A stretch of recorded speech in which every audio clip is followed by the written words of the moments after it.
It's Friday. You know what that means. Time for another TRIDRAFTALON here on the Splash Play YouTube channel, where I'll be hitting all the big tournaments across the world of best ball, competing for $4.5 million in total between Underdog's Best Ball Mania, DraftKings Millionaire, Drafters Main Event Championship with some nice incentives to get drafting consecutive days over there. We'll talk about it all here. Of course, I'm already in a draft room, picking in the not so influential 5-hole here, but we should get a decent player back, depending upon what this room gives us. Shout out to all you guys watching live or after the fact here, of course, presented as always by Drafters. If you want to draft along with me, that'll be the last step in our TRIDRAFTALON here. We'll do Underdog, we'll do DraftKings, we'll do Drafters last. CeeDee Lamb going to the 2-hole here, part of the really a hype for CeeDee Lamb and the Dallas Cowboys offense that I continue to struggle with as someone that's not as bullish on them, not as bullish on hearing Brian Schottenheimer. An exact quote from Brian Schottenheimer this week said he wants to run the ball up people's ass. Is that what you want to support here in 2025? I don't know. We got Justin Jefferson here, Saquon here, 2 picks. I would have been happy taking the 2 spot not that long ago. And I'll scoop Jefferson here. Malik Neighbors goes 3 in this room for reasons unclear. Perhaps somebody really enthusiastic seeing Russell Wilson throwing some deep balls to Neighbors in camp. But that is crazy. That is a crazy reach right there. We got some GMs. We got a bunch of GMs. Cody's randomly in my draft. Sure, randomly, wink, wink. Mr. Poopy Butthole here. Glad to see him after his season capping appearance on Rick and Morty. Now he's here in this YouTube channel. But shout out to all you guys hanging out.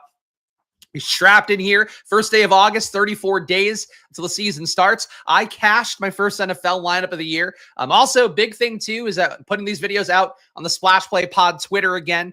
Still not going to be engaging on Twitter for the most part because I just don't think it's worth my time to be totally candid. But that said, we got a video content going out on Twitter, so you can check that out. Feel free to watch on Twitter. Prefer you watch on YouTube if you can, but whatever, beggars choosers this time of year. And that's going to be the thing moving forward. My plan, I paid for a year of Twitter in advance, which I love supporting the fine folks over at Twitter. That said, did pay for a year in advance for the Splash Play pod handle to be on a premium account so I can stream on there because it's what you have to do to put your streams out. Part of why I haven't done it in the past.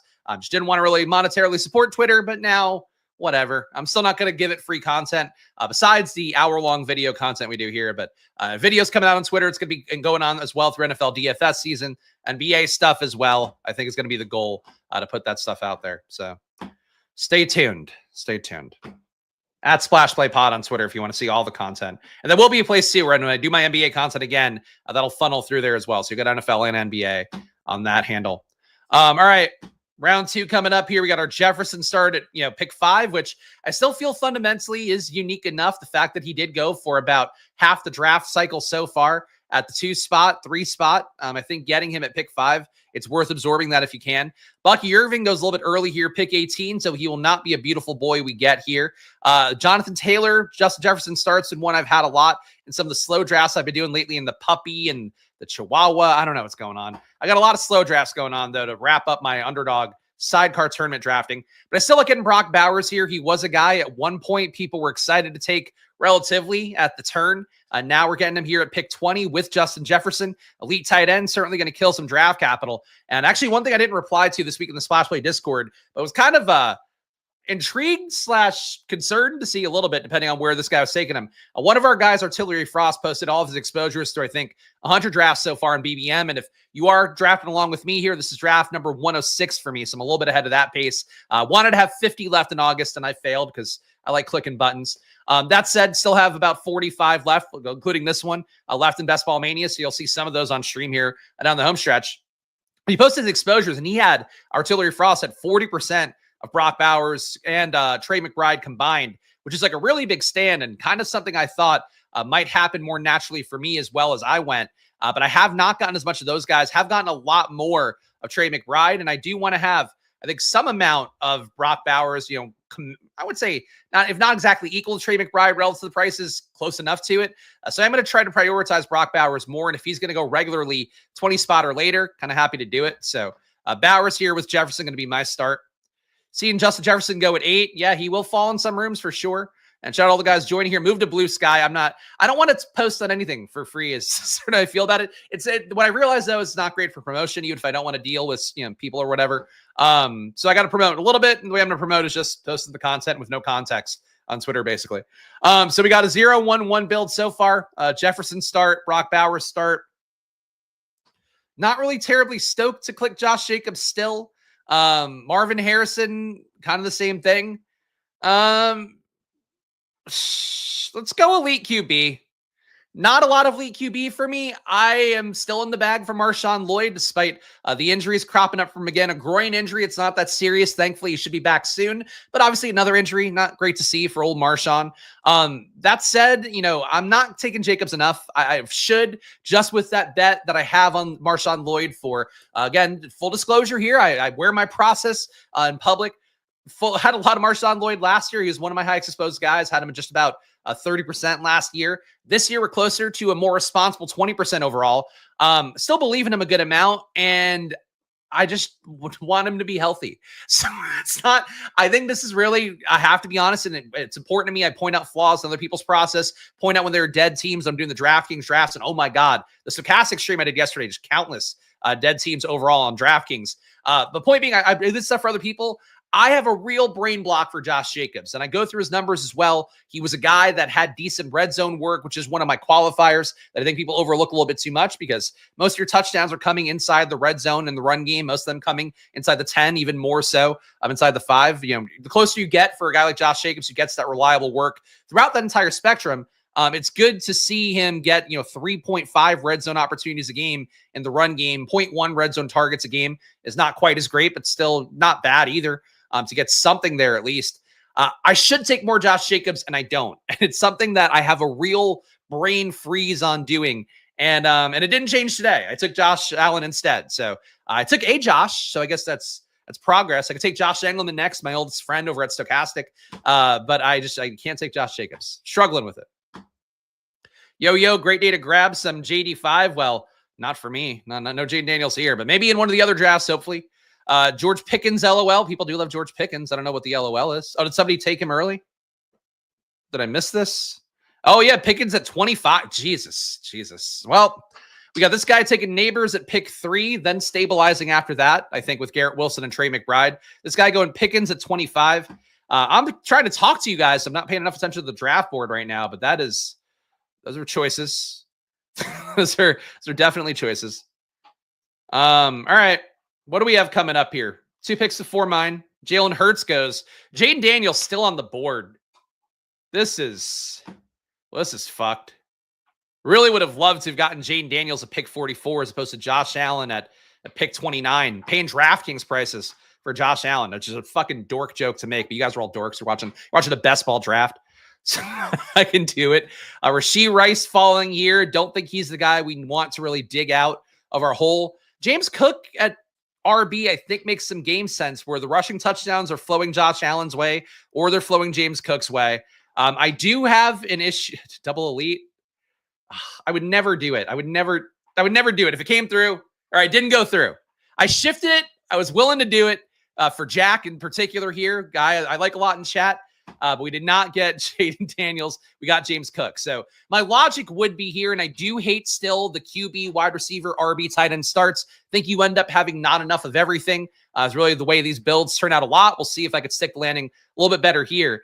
That said, I think with Allen and James Cook, we're getting 90% of Buffalo's touchdowns. If you have that chance of him, politicking his way to getting more third down work, taking some of the away from Ty Johnson, who the Bills seem to like and continue to use in camp as a primary third down back. But if James Cook's got enough stroke, if they do want to get him closer to a usage pattern that will align with the contract money he wants, supposedly in excess of $15 million a year is what James Cook's looking for, which is like bell cow, getting all the targets, all the work, all the rush opportunities at the goal line.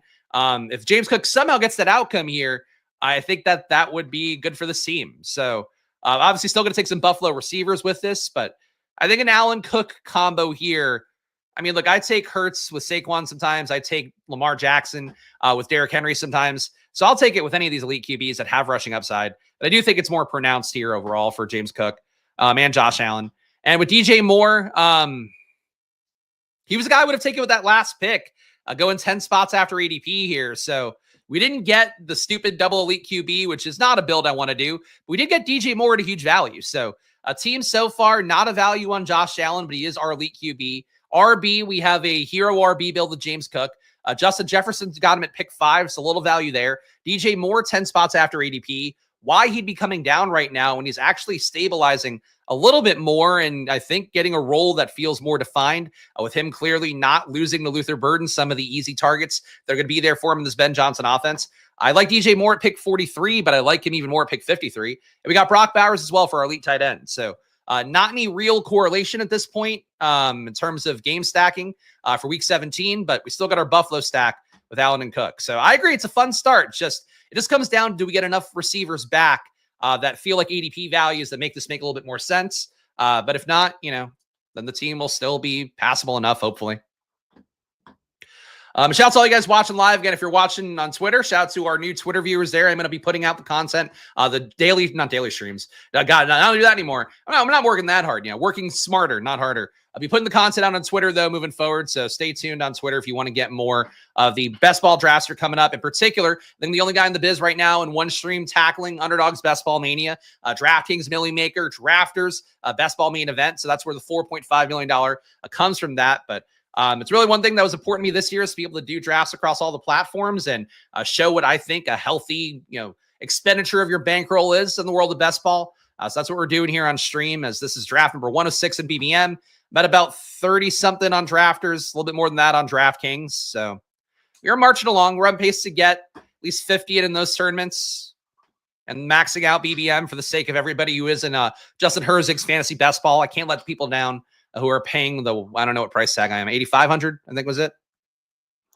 Daniel's fall with CD feels nice. Mr. loves drafting in my rooms because I believe he at one point finished top 10 in a Best Ball Mania in a room from Pete Overzet and mine back in the day. So he's beginning to build a good team for himself, even though reaching for CD is a choice for sure.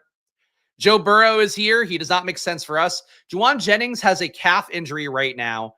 He is a player that does spook me a little bit in terms of just, I've been paying for him a lot in the mid-60s. I think the ADP is going to drop a little bit. Unfortunately for Mr. I am going to go Deebo Samuel here.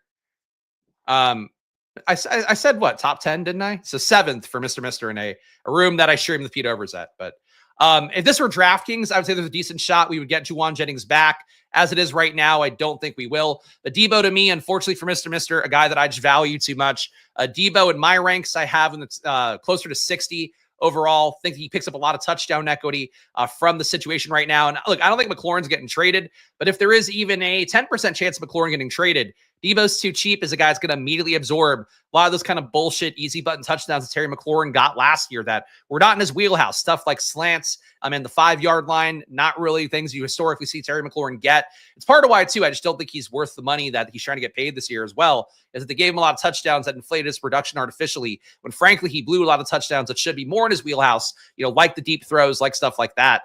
But that's, for me, all opportunity for Deebo Samuel right now. So I'm a Deebo believer, even though I know people out there, certainly not quite as much of one. If David Montgomery had come back, would have been intrigued by him for the Minnesota-Detroit bet with Justin Jefferson, but he doesn't come back. Ricky Pearsall, a little bit of an ADP value, certainly a guy to make the bet on more with as much Juwan Jennings as I have. Tony Pollard, a bit of a tier break, though, at running back, but I'm going to go Pearsall here. So feel like I've neglected RB a little bit too much, but my thought process here is that if Josh Allen doesn't hit, there is a higher probability of James Cook hitting, so that RB spot should be covered in games where Josh Allen isn't hitting his ceiling. Not sure that makes me feel great because I'm taking Josh Allen top 30 overall. And certainly there are worlds where Josh Allen can score a touchdown or two and James Cook could score a touchdown or two.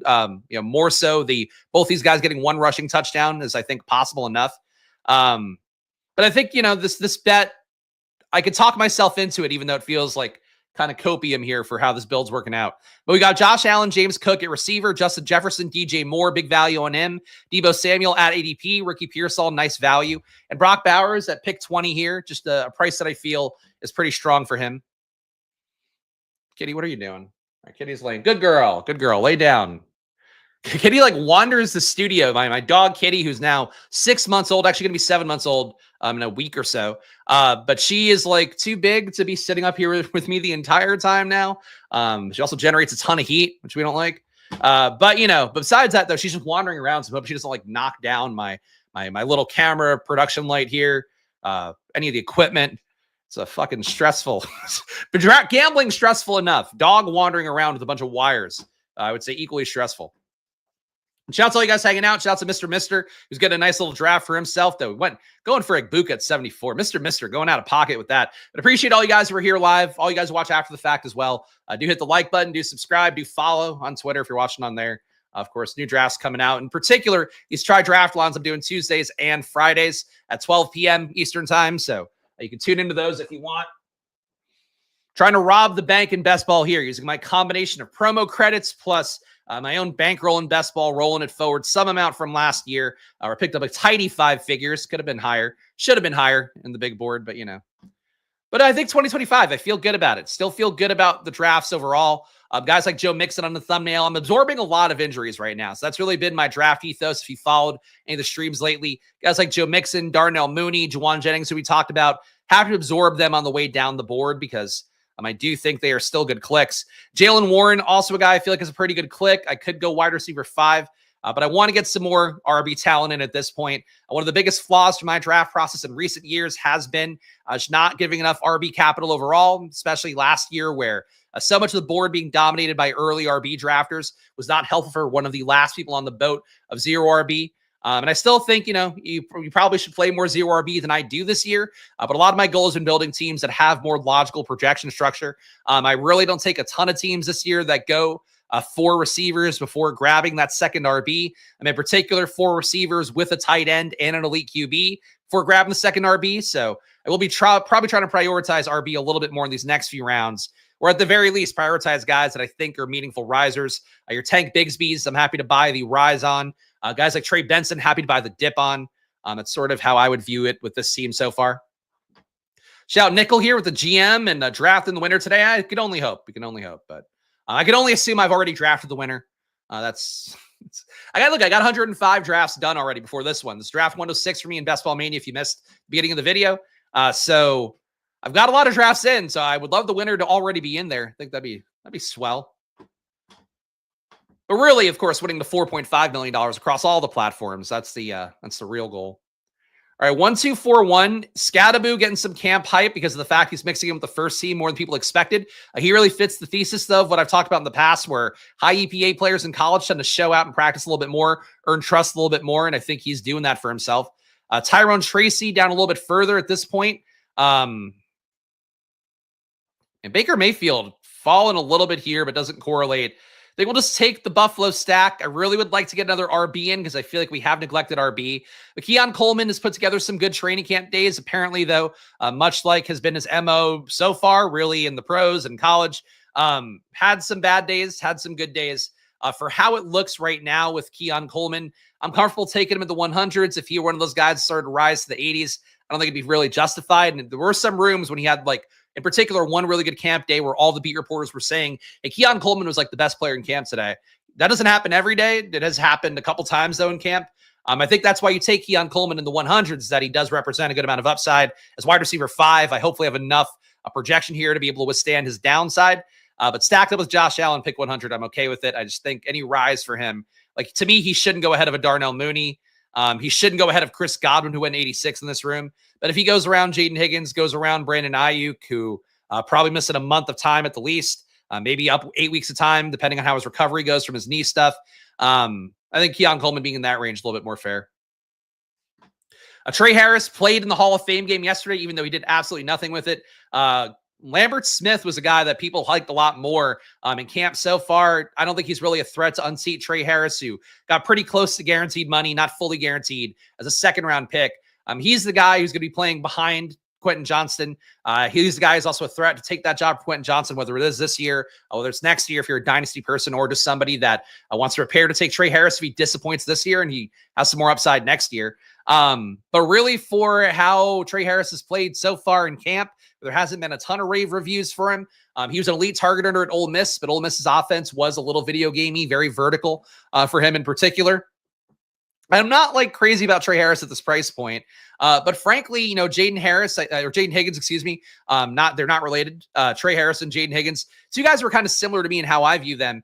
And I think somebody pointed out, might've been on a Discord, might've been on Twitter. I had so many things come through my feed at this point that I'm not, it's hard to attribute everything besides stuff I'm screen grabbing from The Athletic or whatever. for people pointing out that like Jayden Higgins really hasn't had any real camp hype, hasn't really had any great reports. You're not seeing highlights of Jayden Higgins a bunch. I do think he's with the first team based on what we've seen in OTAs and the limited stuff that's come out from training camp, where the Texans don't seem like one of the better reported teams overall. But that said, for Jayden Higgins, kind of think that I agree with the idea that he hasn't received enough buzz to just be holding steady at ADP in this room, going even earlier ahead of it at pick 88. I'm just not sold that Jayden Higgins is more of a good play than a bad play at this point, besides just the assumption that he's running with the ones that is regularly outside across from Nico Collins. We got a pick coming up here, 1-2-5-1 build. Really need to make it up at RB, but RB is getting bled dry pretty well. Dak Prescott falling a good amount here. We have no correlation with it, though. I guess we do have opposite week 17 correlation with Deebo Samuel if we wanted to try to just soak up Dak as a value here. Do you think Tyjae Spears, though, a bit of a tier break for me at RB, which is one of my, I feel like you got to drink when I say tier break lately. But in terms of how I view Tyjae Spears, he is a guy with a contingent role. If Tony Pollard goes down, he'll be projected easily for 17 points a week, 15 at the very least, I would say. In terms of how the projection math would work for it all, we saw it at the end of last year when Tony Pollard got banged up. Why are you laying on my foot? Dog, you're moving the camera. Come on. Kitty, up here. Oh, man, I cannot have a dog on the loose here. I think she literally just moved the camera back a couple inches. Come on, dog. Up here. Come on. There we go. There's Kitty. Here, take your big bow. Here's Kitty. She's kind of wet because it's rainy out there. And now she cannot move electronics again. Thank God. But Tyjae Spears is just one of those guys to me where if I'm behind at running back, grabbing Jaylen Warren, grabbing Tyjae Spears, I would say are two priorities for me. So we're going to prioritize that here and make it work. So 1-3-5-1 build here. Could be time to think QB2. We got McCarthy here as a very obvious candidate. Javonte Williams gives us some more Dallas Washington stuff. Don't know we need to hit it, though. I am going to grab McCarthy. A little bit after ADP. Not enough to really say it with any sort of care or concern about it. But JJ McCarthy here, QB2. A different bye week as well, so if we want to stick with two QBs, we can. So a 2-3-5-1, Josh Allen, JJ McCarthy at QB. For the audio listeners, got to make sure to do this because a lot of you guys listen on podcasts. So shout out to all you guys. James Cook, Jaylen Warren, Tyjae Spears. A receiver, Justin Jefferson, DJ Moore, Deebo Samuel, Ricky Pearsall, and Keon Coleman. So feeling good about our wide receiver 5. Pearsall a little bit weak as wide receiver 4, but obviously that's where you got to take him at this point. Brock Bowers, our elite tight end as well. So definitely live to take some Vegas stuff late, perhaps. But, I feel like the team's pretty decently balanced. Just got to make sure I'm getting a few more interesting RBs, and I'm not going to say them out loud in case somebody wants to snipe them. Any love for Keaton Mitchell? Feel like he's dynamic and with an opportunity to really be a thing. Todd Monken gave a pretty anti-Keaton Mitchell quote recently, which I think was on Coach Speak Index, talking about basically the idea that Keaton Mitchell is very much locked into an RB3 role and is more competing with those guys as opposed to competing with Justice Hill, who they view really highly, and Derrick Henry, who's obviously in a tier of his own, has gotten new money from Baltimore. Like he is a very important part of what they're going to try to do, assuming that he stays healthy and all of that, which we're certainly hoping for. And I'm hoping for as a guy that's got about 20% Derrick Henry right now. But for Keaton Mitchell, him being a change of pace guy, having some upside is there. Him being RB2, though, doesn't seem like it's in the cards. Spags, what's your ideal Sunday setup for Sunday ticket, red zone, food, etc.? I don't know. I don't know for this year what it's going to be. In general, though, I usually have a bunch of games going on my laptop. Then I'll run red zone. I like to run red zone large on my big TV because I have like a 100-inch TV that I have down here out in like the living room area of the basement. I've got a little fitness area. You guys have seen a tour of my basement before. Maybe I could put it on stream again at some point. If anybody cares, but I have like a little gym area. Then I have like my couch area out there. I'm actually my old couch from LA that I work on and watch stuff on and play video games on and all that out there. So that's usually what I have with red zone on the big TV. And then I'll put like a bunch of games. Actually, you usually put every game and kind of scroll back and forth on my laptop. I can make it better, but I kind of have a process. So my brain breaks if I'm not doing my process. Got Rashad White here, Garendo here, Trey Benson here. Trey Benson seems like a pretty big faller on the DraftKings stream I did yesterday on Stochastic. Saw Trey Benson go at 171. I don't think he'll fall that far here on Underdog, but I'm cool taking one of the other guys. So Rachaad White, contingent value bet against Bucky Irving. Also a guy who'll get out there. The Bucks are trailing a good amount in games. I'm comfortable with Rachaad White bet at this price tag after fading him entirely last year, going around pick 70, being so on board for Bucky Irving as one of my highest exposed guys. This year, it's flipped. Well, that's a flip for me because I'm still taking 2x a field Bucky Irving. I'm willing to pay Bucky Irving's price, but if I get Rachaad White for borderline free here, knowing the contingent upside and knowing just kind of what he is as a player who can not do a whole lot, but definitely will get a lot of work if the opportunity does present itself. I think that I'm really comfortable taking Rachaad White to pick 140. Bryce Young to pick 144, thing I've done a lot lately because QBs go fast and furiously. We have Garendo here, probably going to be in a partial split backfield for the Niners to some extent. Josh Palmer, wide receiver 6, also gives us more Buffalo bet. Think I could get more at RB later on than I can at receiver in terms of correlated bets for Buffalo. So I'm going to go Josh Palmer here. Josh Palmer's been banged up in practice lately, but was playing well before that. So I'm going to go Josh Palmer here. Took him over Quentin Johnston because I think the Buffalo bet's more important to me at this stage of things. Just want to make sure to get Josh Allen stacked because that way, again, we're capturing the outcome. If Josh Allen doesn't get there with the pass game, James Cook gets there. If James Cook isn't getting there, hopefully now have 2 targets who have some touchdown equity and hopefully more than Khalil Shakir. Though, that bet with Khalil Shakir getting paid big money, he's just as credible of a red zone threat, I think, as Josh Palmer. Keon Coleman's archetype, I feel like, should be more red zone friendly, but his talent, obviously, as we talked about, hit or miss. So, but hopefully we can get some passing game touchdowns here with Coleman and Palmer. So the team so far is a 2-4-6-1. We got Josh Allen, J.J. McCarthy, James Cook, Jalen Warren, Tyjae Spears, Rachaad White. Feels more 0 RB than I would like, frankly, given the draft cap we spent on James Cook. But, the bet works enough for me so far. Have to make sure to get 2 good RBs, if not 3 more, I think, with how this team looks. Receiver, Justin Jefferson, DJ Moore, Deebo Samuel. The Moore value, I think, is the most impressive part of this room. Ricky Pearsall, 6 spots after ADP. It's not bad. Keon Coleman at ADP, Josh Palmer at ADP, and Brock Bowers, the slightest bit of a discount, but he's going to 20 regularly. That's the team we have so far. DraftKings coming up next, guys, so stay tuned there. Of course, Drafters, check it out right now, drafters.com. Download the Drafters daily fantasy app. I think it's just Drafters fantasy app. But download it for yourself. Use promo code SPLASH on there for a $100 deposit match. I'll be drafting on there later today, and you also get pretty good deals going on Drafters right now. Or if you do put in a bunch of entries, you get some free ones coming back for you, which is one of the goals of Best Ball, I think, is to get as many things for free as possible and then try to turn it into actual money. And you can do that on Drafters more so. They give you some pick'em stuff for free as well. This guy panicking, grabbing every QB, takes Geno Smith. Does he take him correlated? Nope, unstacked Geno. Geno would have been a viable QB3 pick for me here. Apparently, a lot of the tools out there, the sidekick in particular, loves taking a third QB, even with an elite QB. Quentin Johnston at this point would have been too much of a value to pass up, but he goes, so that's not going to be the case. Austin Eckler, a player I'm still comfortable taking. He's falling in ADP because people love Ja'Cory Krosky-Merritt. I really find it hard to believe that Krosky-Merritt will unseat Eckler. Krosky-Merritt in particular ran with the first team earlier in the week because Eckler was out of practice getting a rest day. So for Austin Eckler, I think he's getting undervalued right now. And he is one of your better projectable plays, I think, in this range at RB overall.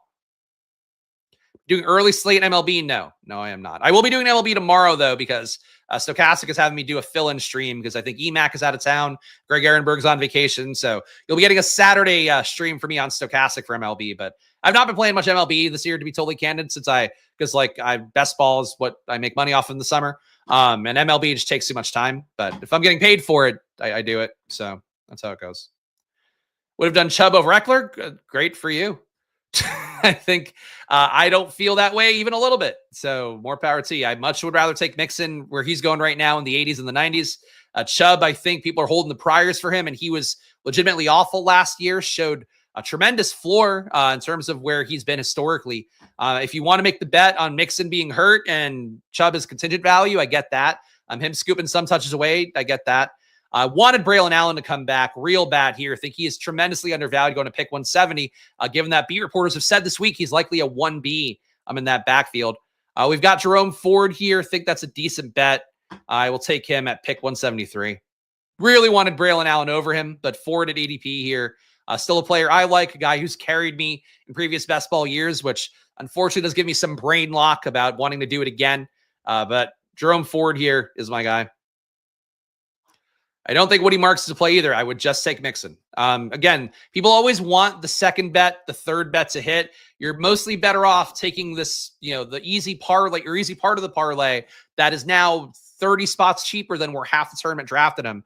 You don't always have to chase a guy because Joe Mixon is hurt at the end of July. I think Joe Mixon gets back out for week 1, if not week 1, week 2, week 3. And he is one of very few backs in the NFL who got over 20 touches a game last year. And again, it's not always like chasing volume. It's chasing really the role, the opportunity, what the contracts are. Nobody else is getting paid there. Woody Marks does not have good draft capital. He's also not a special talent. He wasn't at USC either. That alone makes him very similar to Joe Mixon as a guy who's just not, particularly elusive. I think doesn't bring a whole lot to the table besides the fact that he can handle 20 touches a game and give you, decent quality on those touches, whether they are receptions, whether they are rushes. He's not like Joe Mixon won't fuck up a game for you for the most part. Woody Marks, I think, is very similar in that respect, but I just don't see him being special. Look, Nick Chubb goes a lot more expensive on DraftKings. If you want to take him somewhere, take him on Underdog. But I think Jerome Ford, it's like now you're competing for a role where, the guy who was going to start, who was going to be the one getting the lion's share of the touches, they don't have Quinshon Judkins there, and that opens tremendous opportunity that wasn't there before. I just don't think Dylan Sampson's going to be ready for prime time. Woody Marks has a draft capital. They traded a 3rd-round pick in next year's draft to move up, and that's not how that goes. And I don't know that that's accurate, but again, it really comes down to they wanted another body there. That's all it is, I think, for depth more than anything. And really, again, for me, it comes down to how I grade out RBs in my draft process. You can do whatever you want in yours. I think they'll make me reconsider RBs that I wasn't crazy about, or when they have great athletic testing, or they go really early in the draft. Woody Marks has neither of those things going for him, and he doesn't miss tackles. He wasn't a particularly efficient runner, wasn't great versus 8-man boxes. Like, I don't know what you're clinging to. The offense can make him better if they give him the role, but like taking him here over at 185 over Rico Dowdle, who's absolutely Carolina's RB2, I think is a bit foolish. Justice Hill, who's absolutely Baltimore's RB2. People just want to take new names, and you can sometimes just take guys that actually, are going to have opportunity. That could be a better move. Mike Gesicki, Elijah Arroyo. I feel like Arroyo's had a pretty good camp. Kind of happy to take the big swing on him here. Wan'Dale Robinson, though, actually makes sense with our mini Vegas bet. So I am going to go Wan'Dale here. I feel like I could use the tight end 2 at this point more than wide receiver 7, but getting the value on Wan'Dale, about a 14 pick discount, let's say. I think that's more important to me right now. So Wan'Dale here, Giants Vegas correlation. Not going to stack it up at this stage. I think Wan'Dale is too cheap. Got Mixon in 10th round on DK? Sure. I would just scoop the fallen Mixon. I know people are really risk averse and all of that, but this is a tournament where you are trying to win a large amount of money. So being risk averse, like a large portion of the field is going to be, is I think never going to be a thing that benefits you. I would rather have Joe Mixon hurt right now and going much cheaper than on that. Lambert Smith goes here. People are just falling for that one. I'm not going to say falling for it because that feels like disparaging. They are just, he did okay in a game yesterday, so obviously he's going to unseat guys with a lot of draft capital. Jatavian Sanders here, I think works well enough. Tight end who's got upside. We need one more. Keenan Allen, also a guy I'm pretty comfortable taking at this range as well. But we've got 7 receivers already. I think we need a tight end 2 more. And I think this still might be a 3 tight end build, even with Brock Bowers, because I feel pretty well stocked at QB. Feel pretty well stocked at RB at this point with the 6 we have. James Cook, Jalen Warren, Tyjae Spears, Rashad White, Austin Eckler, Jerome Ford. Definitely a lot of partial role guys, but I don't know at this stage who's going to add a ton of value to that room. We'll see who's available when I pick again. A receiver, Justin Jefferson, DJ Moore, Deebo Samuel, Ricky Pearsall, Keon Coleman, Josh Palmer, so our Buffalo double. Wan'Dale Robinson, part of a mini Vegas Giant stack for week 17. And Brock Bowers, Jatavian Sanders, 2 tight end room. Think a third would help here if we have to carry, say Brock Bowers gets hurt for a month. We want to be able to carry that tight end room through if we can. So thinking tight end with this last pick, but might take an RB. Mixon was going in the 5th to 6th round, earliest in the draft process. He was going, at least on Underdog, he was going in the 50 to 60 range initially. Then he was falling a little bit more. to this spot. I mean, he went 72 here, but this guy's been reaching like crazy all over, so I don't think that's a big test here. But yeah, look, if you're one of those people who's getting Mixon right now in some rooms in the 110s, on DraftKings in particular, here on Underdog, maybe in the 90s, I would just keep scooping Mixon. It's personally how I feel about it, but something Adam Levitan pointed out on Twitter as well that did stick with me. It's like people were out on Mixon because they're like, oh, he doesn't miss a lot of tackles. They have their reasons. He's old, he's dusty, whatever. He hasn't been the most exciting click in the world for multiple years now, but he went to Houston. They paid him decent money to get over 20 touches a game.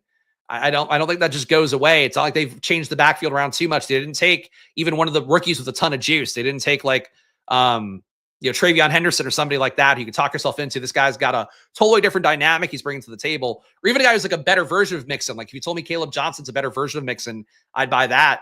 I don't know. But yes, Mixon to me, scoop me. He's on the thumbnail because I think he's like an important character here. I think, at least for me, one of my big stands of the year is that just absorbing some injury risk is going to be the thing that will help these teams out a lot down the home stretch.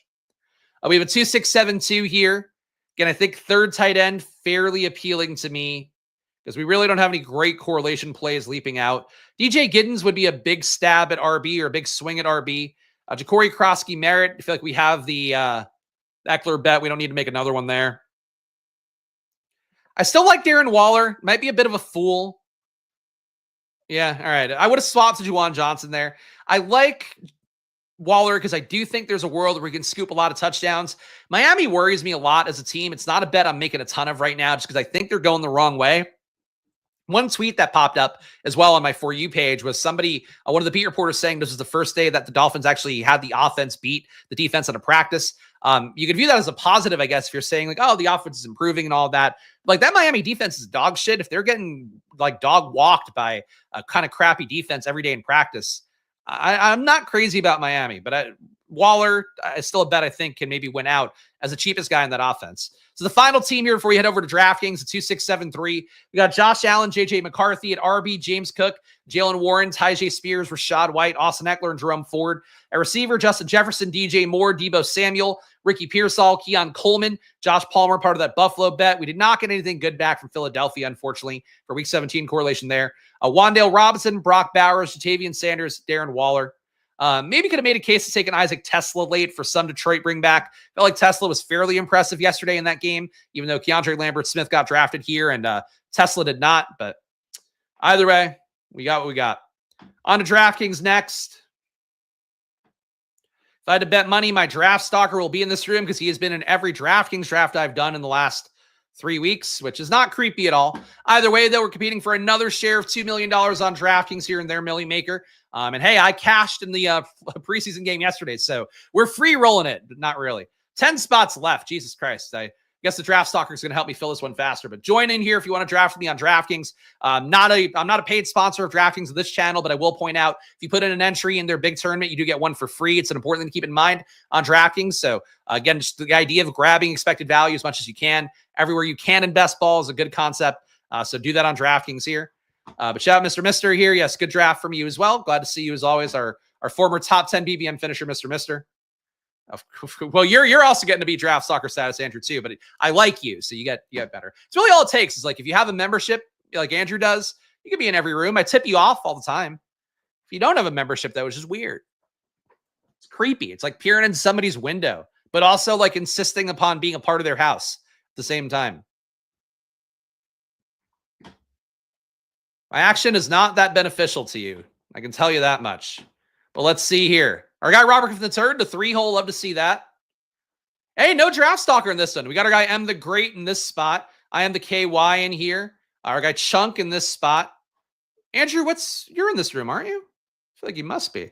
Oh, Drewster. Duh. I'm blind. Our guy Andrew in here. So friends and family room here and literal friends and family because no draft stalker. So hey, we did it. It's been a fucking long time, guys. It feels like fucking being Nev Campbell in Scream. It's like I gotta keep looking over my shoulder. It's like I'm living. The movie was 20 years ago, guys. Can we move on? Are you? I'm the Great. I thought you were this guy. MJ. All right, well, fuck it. You're not in here. You're in the chat though. That counts. Shout out Robert for the turd here. Reimbursement of the EV I'm stealing. Also let the world know I'm having sex. Thank you. Segs. That's what you're saying. But yes, Robert for the turd, newly back on the market. He's doing butt stuff with people. Kind of things you can learn in the Splash Play Discord, by the way, if you want to attach a human component to things here. Again, I don't really love conversing on spots like Twitter because I don't really want to do that for free. On the Discord, though, you pay money to be in there, so it's so that helps. But it allows me to kind of get people in that actually want to be a part of a community, want to talk about football, want to talk about football intelligently. It's not always stuff I agree with. I've had disagreements with people on the Discord, but they've always been polite and civil, and people just kind of give their take and you spit it back. So we have in the Discord the stage of things, so check it out. Join the channel down below. If you do join the channel, this one or my Splash Play Bets channel, which is currently dormant because it's not NBA season, we'll kick it back up when NBA starts up. But if you join one of the channels, you get added to the Discord automatically. Just click the link in the description and you get joined. And if you want to get my rankings too, you can do that. I should probably show them here on screen. My rankings, though, I have been updating them again really regularly, so you check them out here. Of course, shitload of blurbs. So if you just want to read them, you can. You can also get an exportable version that works on DraftKings and Underdog and Drafters. It's the same set of rankings, but I kind of did it in a way where I feel like there isn't anything that's a big gap.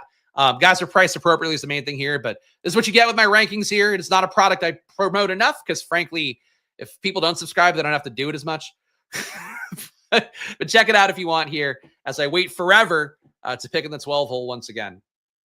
Why am I in the 12 hole so often on DraftKings? They're already not paying me. Do they have to make me fill constant airtime here, picking 2 times in a row on these streams? Look, people know I'm here. I get sniped. Oh, fair enough. I mean, that's how it feels in all these rooms.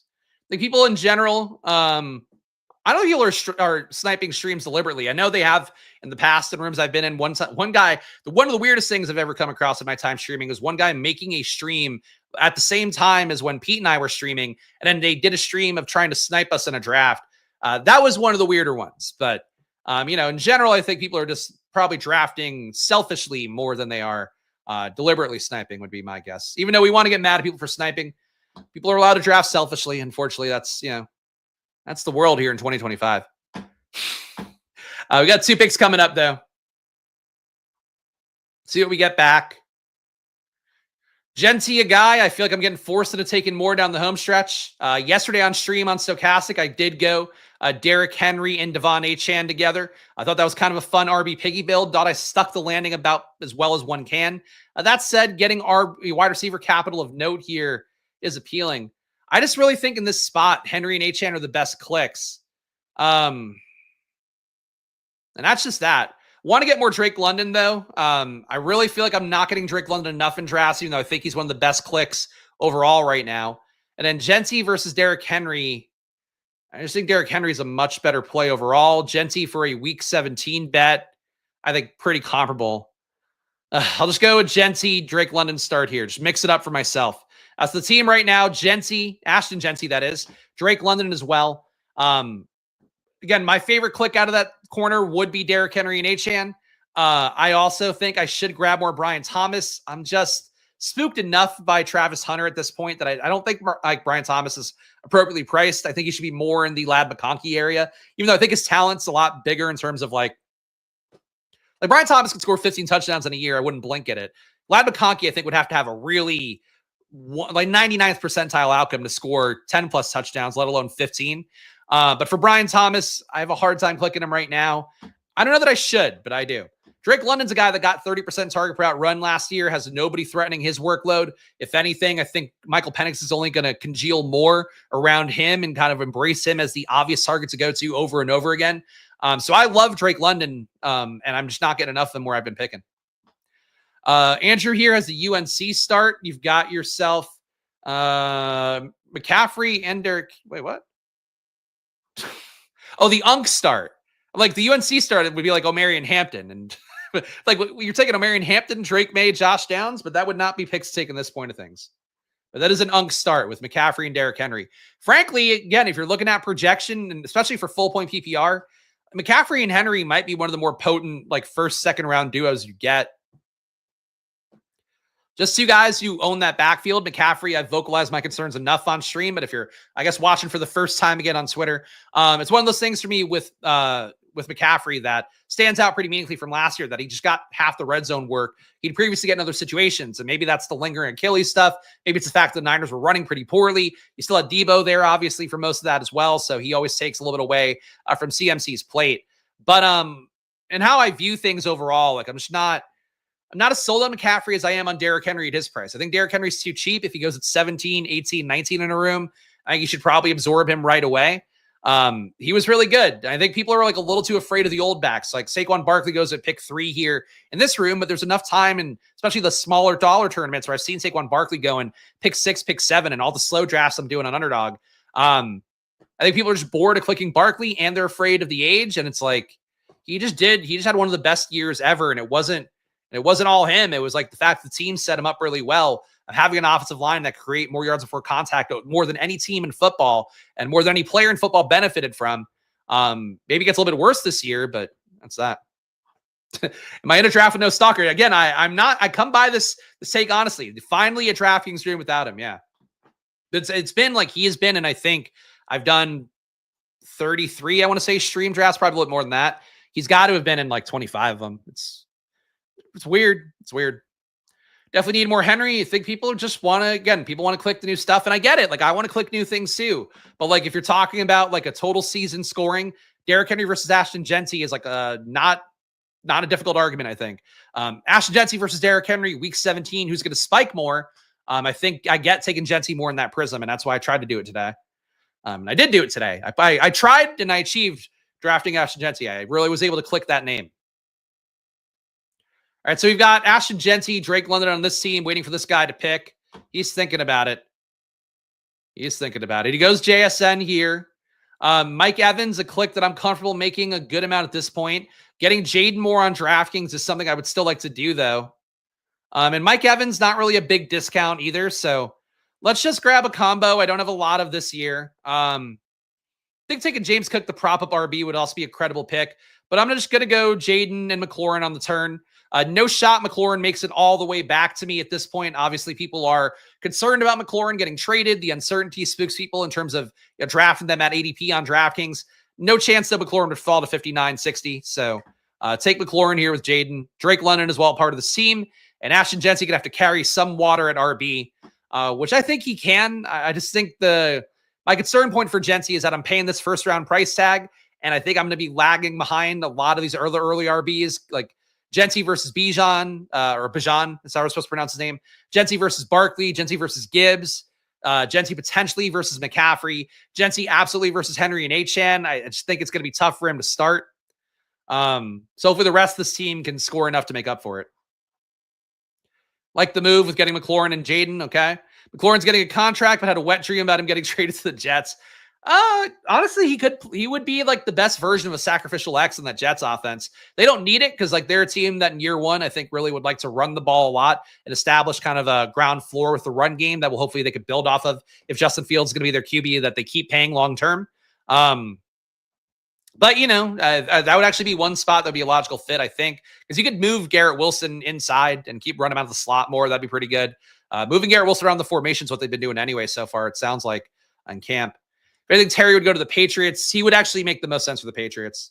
At this stage, Stephon Diggs can't stretch vertically as much. Patriots have been desperate to bring in a receiver, but they also did just pay so much money for Diggs.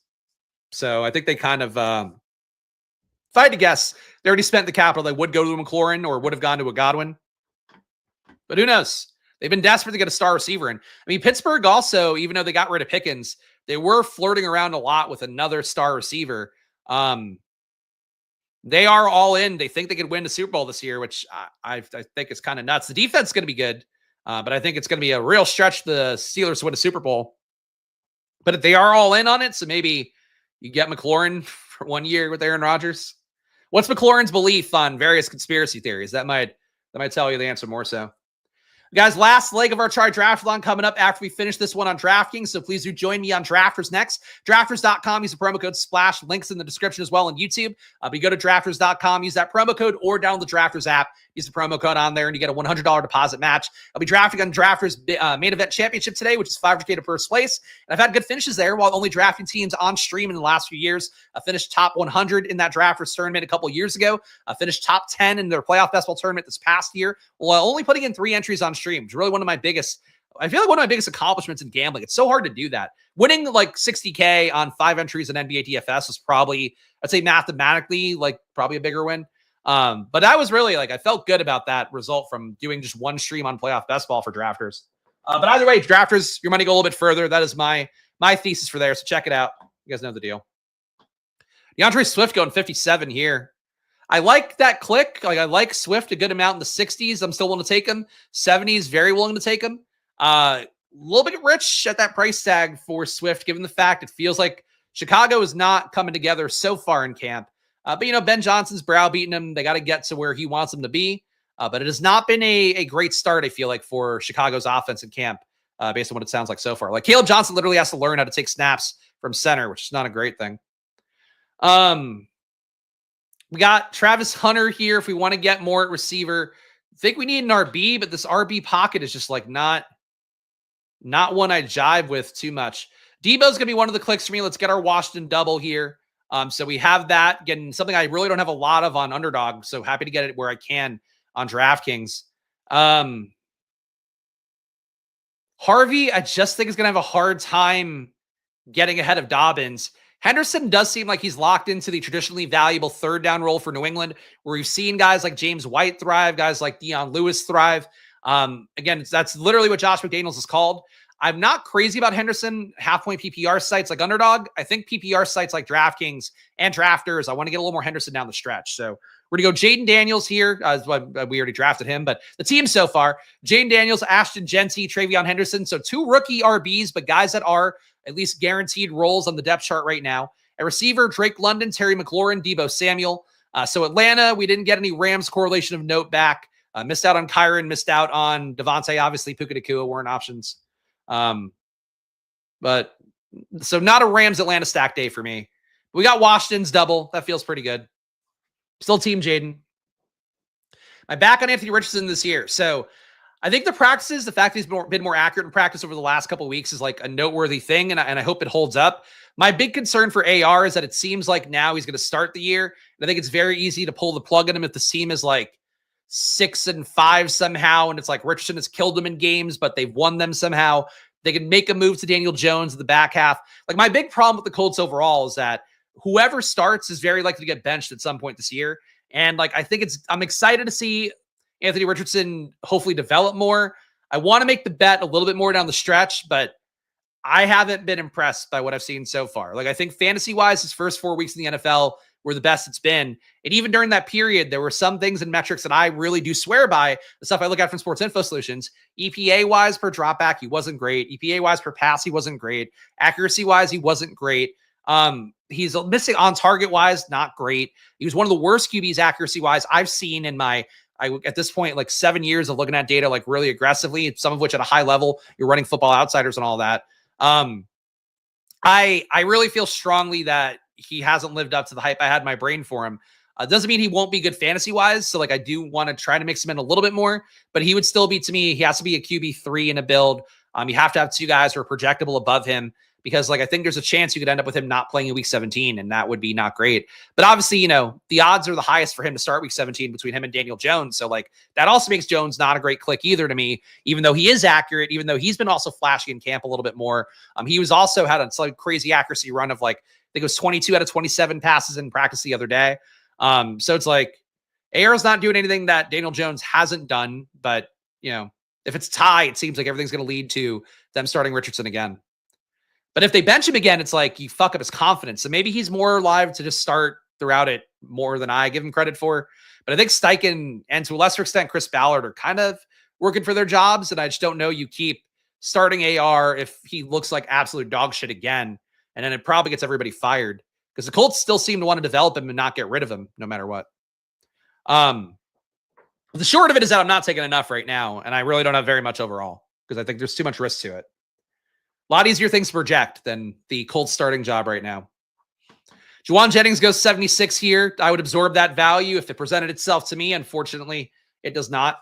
Caleb Johnson struggling in pass protection in practice so far. That is something that does worry you a little bit about the opportunity to be the full-time back there in camps as well, just in terms of the the functional depth chart stuff, which sometimes doesn't matter as much, especially as it relates to rookies. But Jaylen Warren is the RB1. It's not like some co-shared starting role there. I feel like Caleb Johnson's been a little bit overpriced this entire time, and to see him at 77 here, that's getting closer, but he should probably be more, frankly, should be 1-to-1, I think, with a guy like Jaylen Warren. Like, at least Harvey, as much critiques I have of him, competing with Dobbins, as much as Henderson, I think, doesn't have as much of a guaranteed role as people want, with Ramondre there, who's getting paid really big money and probably not going to get cut this year or next year, given the money they're paying him. I think that Caleb Johnson has a lot more risk than the other rookies going in this range a little bit ahead of him. We're on the clock, though, for 2 picks here. We've got no Tampa Bay stuff, so it does not make sense to take Baker. And obviously, we've made an elite QB bet. Josh Downs is here, would keep us alive potentially to take a guy like Anthony Richardson later on in the draft. We can do that. Actually, I could go Baker and Godwin here and feel pretty good about that. But I'm going to go Josh Downs. And I'm still comfortable. Again, I don't think this is a rough patch. Joe Mixon at pick 85 went on DraftKings. He was going in the 50s for a large portion of the draft cycle. I'm cool taking Joe Mixon here.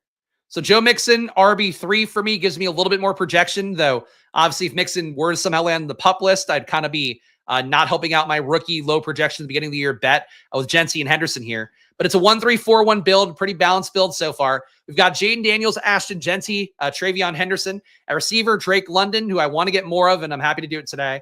McLaurin and Debo, got them both stacked up with Jayden here. No Dallas bring back. If I could have somehow snuck in a CeeDee Lamb, would have been great. I don't know how that would have worked. If I could have stuck in a CeeDee Lamb or a George Pickens somewhere, that would have been nice. But Pickens also went pick 25 in this room, right? So, or was that last draft? That was last draft.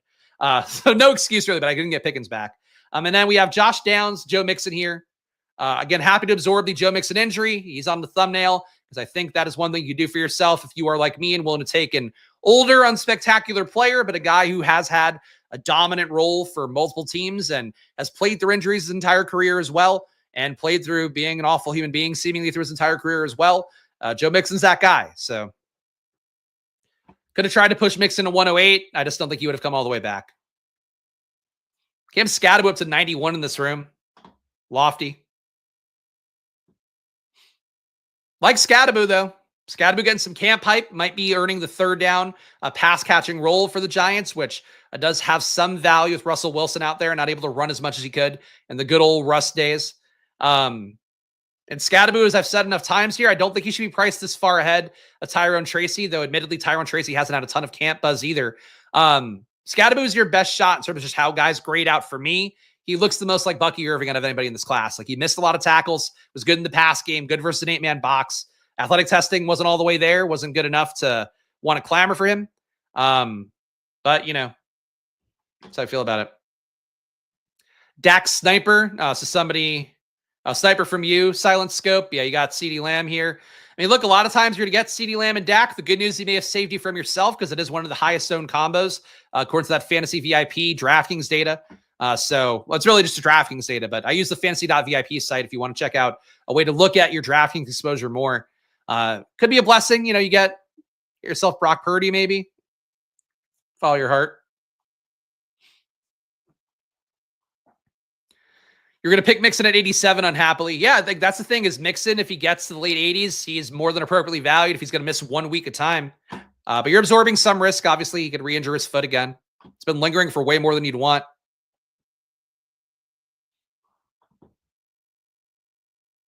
I was hoping Mark would follow. You on a first name basis with Mark Andrews? I was hoping Mark would follow. I wish Mark would have fallen for you as well, but unfortunately, that did not work out for you. So the guy who got sniped on CeeDee Lamb took Jared Goff, stacked up with Laporta. Okay. I'd have gone Purdy over Goff personally, but Silent Scope entitled to do as he wants to, as he's sniping away. I guess the irony of Silent Scope getting sniped, strong enough.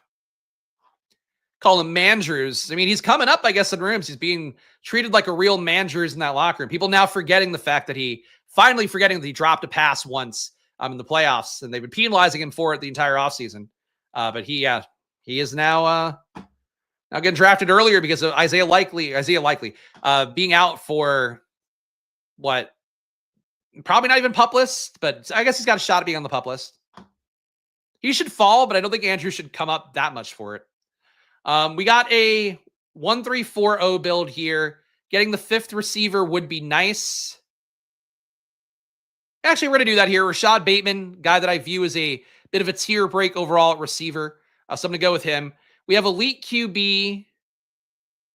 So not really a reason to force getting a QB here. ATN falling in this room. Actually, fallen a good amount. And ATN's been working back with the first team again. Tank Bigsby famously got a ton of carries earlier in practice during the offseason here, during the training camp season, rather. That said, ATN still mixing in a good amount on third downs. He's had days where he's been the lead carrier. I don't think ATN is as dead as people think. And still like Tank Bigsby at ADP for what it's worth. But if I could get ATN at 110 here, I'm going to absorb that. So Jayden Daniels, Ashton Jeanty, Travion Henderson might be a little bit of a falling knife, but I think the knife has fallen enough, even if he is. Drake London, Terry McLaurin, Deebo Samuel, Josh Downs here, our 5th receiver, actually our 4th receiver off the board. Joe Mixon took the injury-related ADP fall on him. Rashad Bateman, Travis Etienne. So a 1-4-5-0 build. Need to add some more at tight end, obviously, but cool with the team so far. And guys, if you're watching this one live, whether it be on YouTube or on Twitter, please just show some love. Hit that like button. Of course, if you're on Twitter or on YouTube, subscribe/follow on there if you can. Of course, I do my, I say of course too much. But of course, I do my TRIDRAFTALONs here Tuesdays and Fridays. Might add some more down the home stretch, but right now I feel like this is probably enough gambling and enough content for me to give in a week for most people. Of course, my DraftKings drafts as well and Stochastic Tuesdays and Thursdays, but those are not in this channel. So join in with me here for the TRIDRAFTALONs. Tuesdays, Thursdays here, doing all 3 sites, the big 3 sites, Underdog, DraftKings, and Drafters, doing the big tournaments on there for a combined $4.5 million the first. That is the journey we have going on here. And Drafters coming up next, so go over to there, drafters.com, promo code SPLASH. You guys know the deal. And you can draft with me. I will tee you up when we are going to head over to Drafters as well, because they're going to have to compete in a pod. So really less damage being done to your expected value than it would be provided in a pod. If you are always one of those people drafting in stream teams, if you think the streamer is even vaguely competent at drafting, not great to put all your entries in with those guys, usually because you're just losing EV by drafting with good drafters. Your goal should be to draft with the biggest idiots you could possibly find. So, find a bunch of idiots and get them to gamble on your best ball platform. Andrew's Dobbins pick inspired by me. He's a good click. He's getting first team work. And again, the thing that stands out to me still more than anything was that they brought Dobbins in at a time period where they were in minicamp with RJ Harvey, with McLaughlin, with Blake Watson, with my boy Audric Estime. They saw what those guys had, and they were like, yeah, let's get Dobbins. Like, it was kind of an indoctrination of those guys not quite having enough utility across all 3 downs to give this Sean Payton-led team what they want. So I think when they brought in Dobbins, it was clear signal there. RJ Harvey could beat out expectations. It's just like, really find it hard to believe a guy who went to UCF, didn't miss a lot of tackles, good athlete, was an efficient enough runner at UCF that I probably shouldn't throw him out entirely. But I don't think he's special. So Dobbins being good enough. And Dobbins at one point in his career, I don't know if he was actually, let's look at his Chargers numbers. I don't think he was it last year, but he was special at one point in his career. Yeah, he still had an 18% avoided tackle rate last year. Positive EPA per run, despite having 18 touches a game, 0.01 EPA per rush, 2.4 red zone rushes a game. Gus Edwards definitely kind of hurt his red zone role a little bit throughout the course of an entire season. 0.4 red zone targets a game. So we're under 3 a game, but over 2, which is positive. I don't know. Dobbins could have a much better year than people I think would be happy to see. With how excited people are for RJ Harvey, I think people may see firsthand a thing that I've thought for a while, which is that if a guy couldn't really destroy the shittiest competition, and by destroy, I mean high EPA stats like per rush, per target, high avoided tackle rate, got a ton of touches a game. If guy didn't do that, destroying the level of competition he was at, playing somewhere like a UCF, how does he go to, the highest levels and beat out a bunch of guys in year 1? I think it's hard to do that. Bucky, at least last year, played at Oregon. Tyler Algier a couple years ago had good underlying stats playing at BYU, so he played lesser competition, but was really good with it. But these are my beliefs, obviously. All right, we got a 1450 build here. Really flexible as to what I could take at this point. You can see the really egregious ADP for Nick Chubb at this point on DraftKings. Again, 132. Taking him over Rashad White, I just don't think is the move. One of my picks here, though, has to be Michael Penix. We've got our Atlanta stack, so let's just grab that now. Decent fall on Marvin Mims. Brandon Ayuk, people are not liking on the platform. Kyle Pitts, though, gives us a little bit more of an Atlanta bet, and I think that's the bet I'm going to take here. Definitely could do Rashad White, could do Garendo. I really wouldn't do Nick Chubb in the spot, even if I really needed an RB. So that's how I feel about that. Obviously, I also have Mixon, so definitely wouldn't take Nick Chubb. But the team here is a 2-4-5-1 build now. We've got Jayden Daniels, Ashton Jeanty, Travion Henderson, Drake London, Terry McLaurin, Deebo Samuel, tight end Kyle Pitts, who did have some camp hype, even though definitely some camp downsides with him maybe not being an inline tight end as much, not being on the field quite as much as a result. Josh Downs, Joe Mixon, Rashad Bateman, Travis Etienne, Michael Penix here for our Atlanta stack. No Rams bringbacks of note so far, but maybe we'll get one late and see how that goes. Ton of picks before we go next. I'm going to check the chat.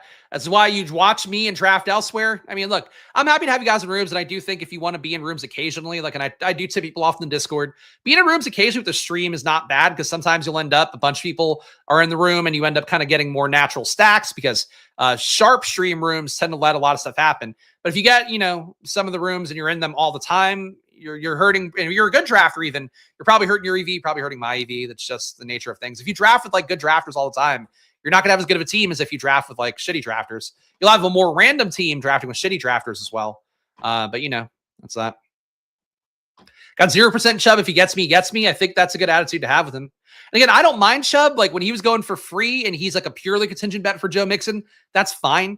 On Underdog, where he's still going in the 170s, frankly, a lot better pick there than at 130 here on DraftKings, where like he actually has to pay off and has to siphon a lot of touchdowns away from Mixon. I think he can, because Mixon gets gas in the field a lot, calls for a sub and all that. Like I think Chubb can give you 5 to 8 touchdowns in a certain situation, but do I want to guarantee that? I think you kind of have to almost at that ADP. Rank these last round dart throws, assuming they all correlate. Turpin, Franklin, Vele, Reynolds, Tesla. Reynolds would be number 1 for me. I think there's still a chance that the Jets could bring in a Keenan Allen type, and that would fuck things up a lot, frankly, for Garrett Wilson and for Josh Reynolds. Reynolds is the only real wide receiver 2 there, so he'd be the first one. Troy Franklin, I would still take shots on. He continues to catch 50-yard touchdowns in camp, whether it is from the second team QBs or from Bo Nix. He's just a game-breaking kind of player that I think can do well, even if he doesn't get a ton of work. And frankly, the bet with Troy Franklin was still that he was like a really efficient player who can break big plays. But he came out of Oregon, and he showed that down the home stretch. Like there aren't a lot of guys who go for free that caught, a 50-yard touchdown in the playoffs last year. Troy Franklin did that. So Franklin would be number 2 for me. The rest of them, not really crazy about any of them. Turpin, not really a guy for me.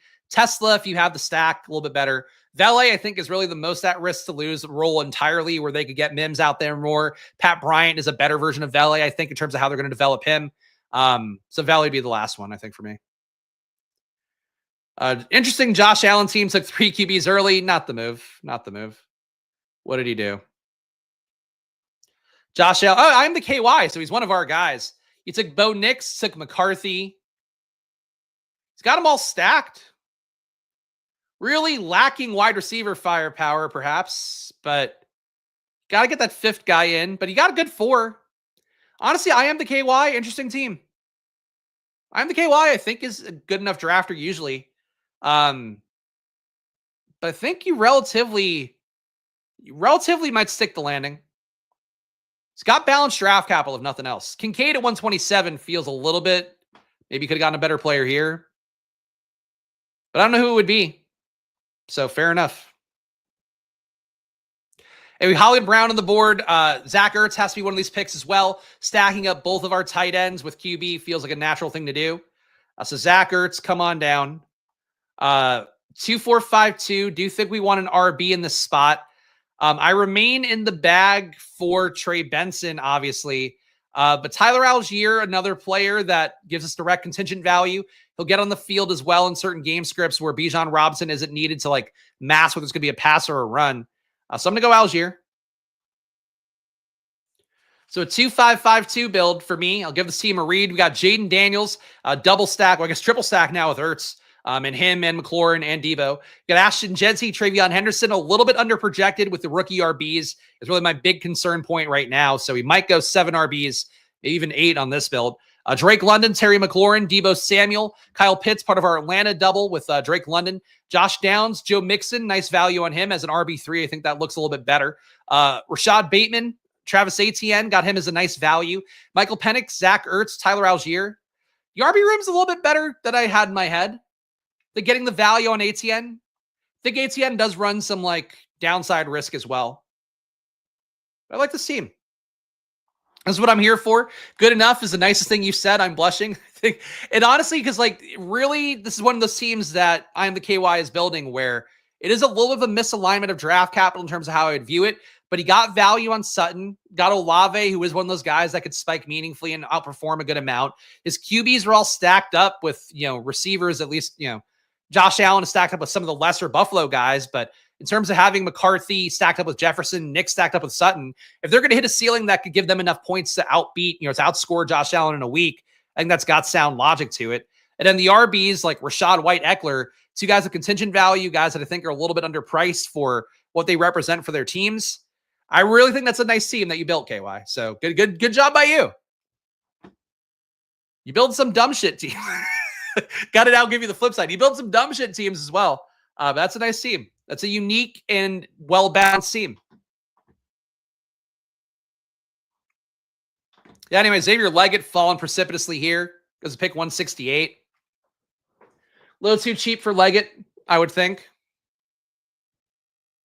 Leggett, not the most exciting click, but definitely was a guy who outperformed. Outperformed a lot of the analytics I would look at for college. I think for him as well, the fact that he was out there a good amount, he's now coming into year 2. I think Leggett is kind of a less egregiously bad Quentin Johnston, where Quentin Johnston had the atrocious rookie year. Year 2, he just got better enough, kind of showed more of what we saw in college. I think that'd be my hope for Leggett no matter what. But I'm not one of those people that believes in Jalen Coker a bunch. Hunter Renfrow renaissance. He's been injured in camp. I think that's going to hurt things there as well. I think it's going to be a top 3, a very obvious top 3 of Tet McMillan, Xavier Leggett, Adam Thielen, and that's it. Those guys also, one thing I think I was going to say, and I kind of got sidetracked, they went on a boat trip together in Minnesota over the offseason, and they were all hanging out, having a blast. Xavier Leggett doesn't like lakes. He's like afraid of it or something. He's like he's a batshit character, but if he plays even vaguely well, Leggett's one of those guys I feel like people get behind as like a feel-good kind of situation. Anthony Richardson goes here. If he had come all the way back to 180 here, I would have considered him, but his loss, I'm sure, to not be a part of my endeavors again. I think we need more receiver at this point with this 2-5-5-2 build, but receiver is looking kind of ugly at this stage. So we'll be flexible here. We'll try to be. Room doesn't like Bretton Strange. I don't know why. Bretton Strange is going to be one of my picks here. I don't really care about the correlation. The fact that he's going 17 spots after ADP, it's too cheap. Receivers, dog shit at this stage, though. I think it's a Keenan Allen bailout pick at this point. Dammy Brown gives us a Jacksonville correlation, though. And we already have this bet with Bretton Strange. Dammy Brown also having a good camp, and he's been one of those guys I've taken late. If you guys have watched this entire offseason, I took Dammy Brown late across every platform starting when the tournament's open in April. Just thought he was undervalued for a guy who was the first signing of this new Jags regime coming in. Now he's having a really killer camp, apparently.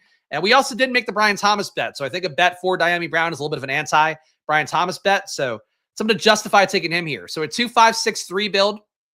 Get our third tight end a little bit earlier because I think taking Pitts as tight end 1 is not enough. So Jayden Daniels, Ashton Jeanty, Travion Henderson, our rookie start at RB is a little bit spooky for me, but I think can pay off on full point PPR, especially for Travion Henderson. At receiver, Drake London, Terry McLaurin, Debo Samuel. Our tight end, Kyle Pitts, stacked up with our Michael Penix coming up. Josh Downs here, took him in the hopes of taking AR late, perhaps. That didn't work out. Joe Mixon, absorbing the injury stuff with him. Rashad Bateman, wide receiver 5, feels good to me. Travis Etienne, Michael Penix, Zach Ertz, Tyler Algier, Bretton Strange, Diami Brown. I think my RB5 is a little bit weaker than it should be. If Algier were RB6, this team would work and be balanced enough.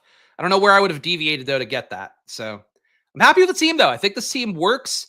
I got to hit on something at RB, I think, in these last few rounds. Might be a spot to take 2 more RBs out of the last 4 picks. Is Gesicki fall warranted?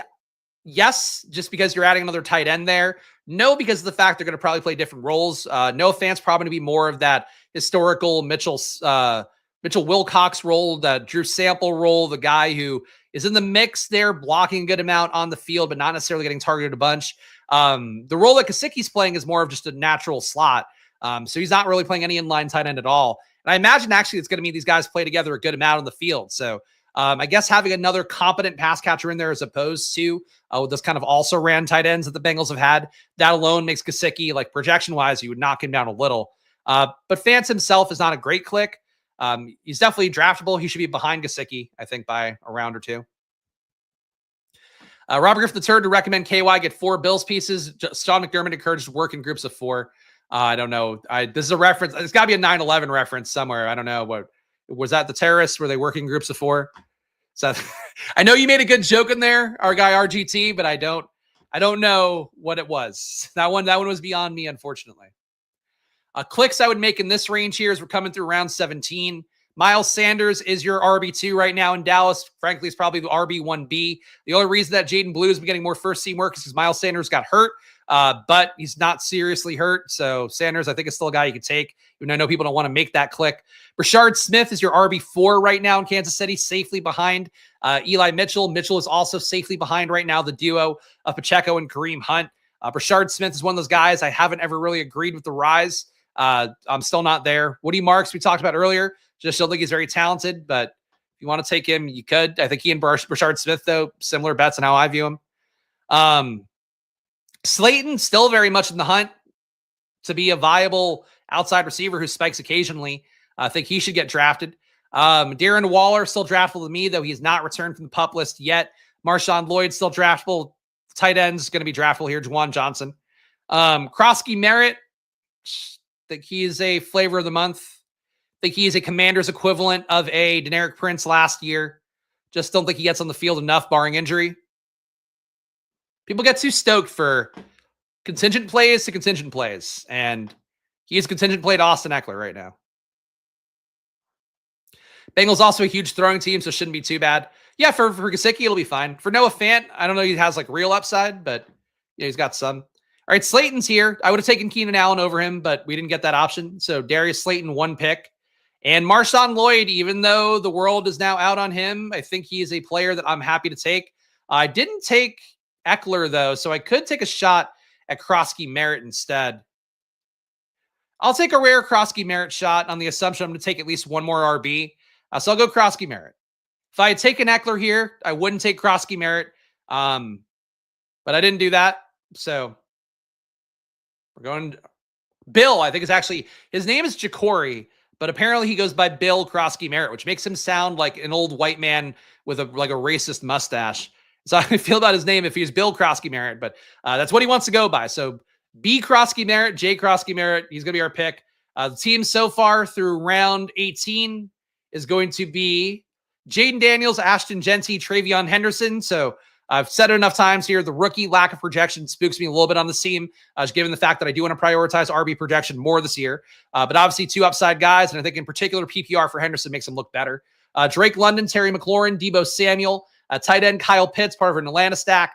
Josh Downs, Joe Mixon, Rashad Bateman, Travis Etienne, Michael Penix, like the Atlanta stack we got here with no Rams bringbacks, unfortunately. Zach Ertz, Tyler Algier, Bretton Strange, a very low cost ADP for Bretton Strange today. Like him as tight end 3. Diami Brown giving us more of a Jacksonville, Indianapolis stack without the QBs.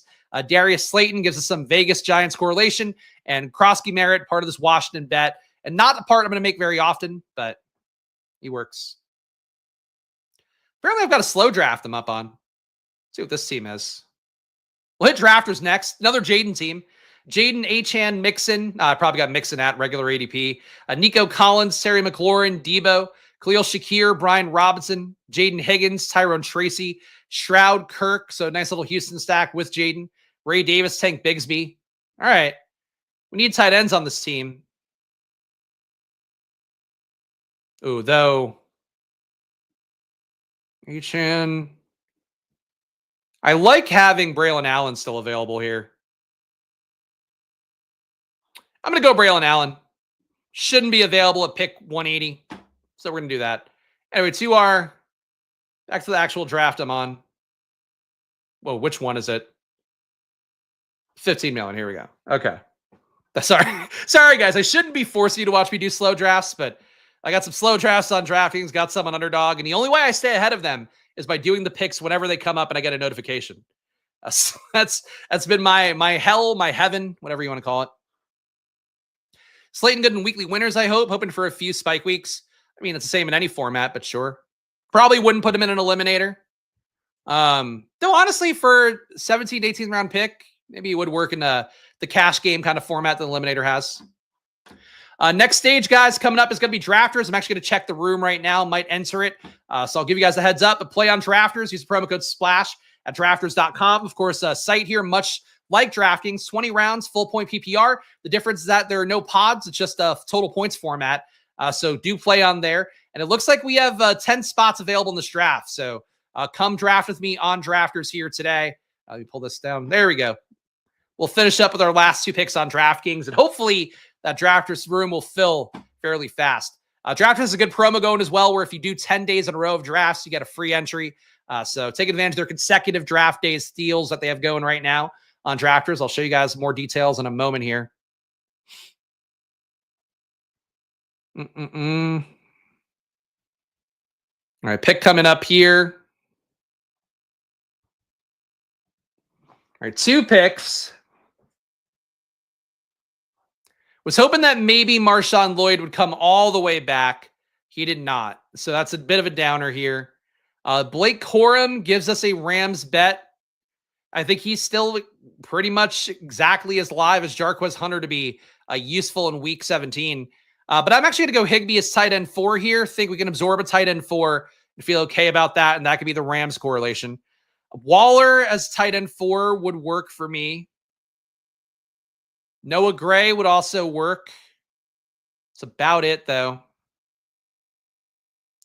I've got 7 receivers, and I feel like they're good enough.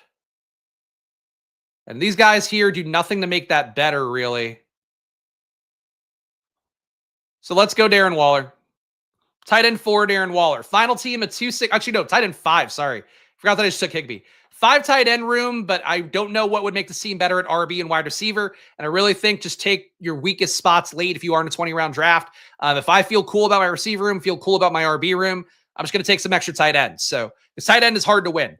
Jayden Daniels as QB, Ashton Jeanty, Travion Henderson at receiver, Drake London, Terry McLaurin, Debo Samuel, tight end Kyle Pitts. Then we got Josh Downs, Joe Mixon, Rashad Bateman, Travis Etienne, Michael Penix, Zach Ertz, Tyler Algier, Bretton Strange, big value on him. Diami Brown, Darius Slayton, like those two guys late to flesh out the receiver room. Though I do think draft capital-wise, one more receiver might have made sense. Ja'Cory Krosky-Merritt / Bill Krosky-Merritt, the white mustache racist. Tyler Higbee, Darren Waller here. So 5 tight ends, bunch of guys, though, that have like really shitty projections, I think, between Kyle Pitts, Bretton Strange, Zach Ertz, Higbee, Waller. So I'm cool with how that worked out, but that is a weird balanced team. I'll admit that. 6 spots left on drafters, so I'm just going to clock out here. Good drafters and fuck off. You don't have to just take an RB and wide receiver because you feel like you need one there because you didn't get the count number. Like you still have to take guys like, and this is really a thing I believe strongly, like those positions late should be luxuries. I didn't need the 7th receiver or the 8th receiver quite as much as I needed more tight end projection. Because like Kyle Pitts, we know Kyle Pitts. Like the hope is that he'll spike a little bit more this year. We know the floor is not great. We know the same thing for a lot of those other guys I took as well. Like Ertz, I think should project a little bit better this year, but not guaranteed it would. We're gonna have Gray ranked if Kelsey were out. 130s. Probably be a little bit lower than Kelsey. You can talk me into 110s, 120s. I like Noah Gray, so like you'll get no disagreement from me there. I'd rather take a Waller. I'd rather take Higbee as an Atlanta bring back because there was no other Rams bring backs that I think made sense. But that's that. You must do a 3.683 or 2.783. I mean, I think in general, the thing for me is always like a lesson learned from previous years is that for the most part, a lot of your top picks end up carrying the team more than you would like to see. I think in particular with tight end, like tight end is so elusive. There's so many weeks you end up where like if you have even a 2-3 on DraftKings, a 3 tight end build, you'll end up with like zeros at tight end some weeks more than you want, or basically zeros because your one guy got hurt, 2 other guys didn't get targeted that week. Then what do you have? When I have in particular like really shitty tight ends here, a 5 tight end build with Brock Bowers, I'm probably not doing. 5 tight end build with Kittle, McBride, not doing that. But where my top guy is Kyle Pitts, like the projection there is next to nothing. So take advantage of what a 20-round draft is. It doesn't mean just taking more darts necessarily at RB and wide receiver. And I feel like I felt good enough about my RB room there. Certainly with the lower projected rookies, could have taken one more stab at RB. I think a 4 tight end is probably enough, but I don't care. It all comes down to team feel to me. A little more jazz in terms of that. Gray would be worth Ingram if Kelsey was out. It's probably fair. I think the 100 to 130 range would be safely it. Gray's been okay in the past. I mean, he's definitely spiked DFS-wise in the past enough. The overall numbers aren't great for him. 18% target per out run. For comparison, Kelsey was at 26%. But obviously, Kelsey being out would theoretically add a couple percentage points to Gray. So he'd probably be a reasonable facsimile to Kelsey. He'd be like 75% Kelsey, I think, projection-wise. There'll be 4 spots left on Drafters, guys. Do get in here. You guys know the deal at this point. Grab a good splash on Drafters, $100 deposit match.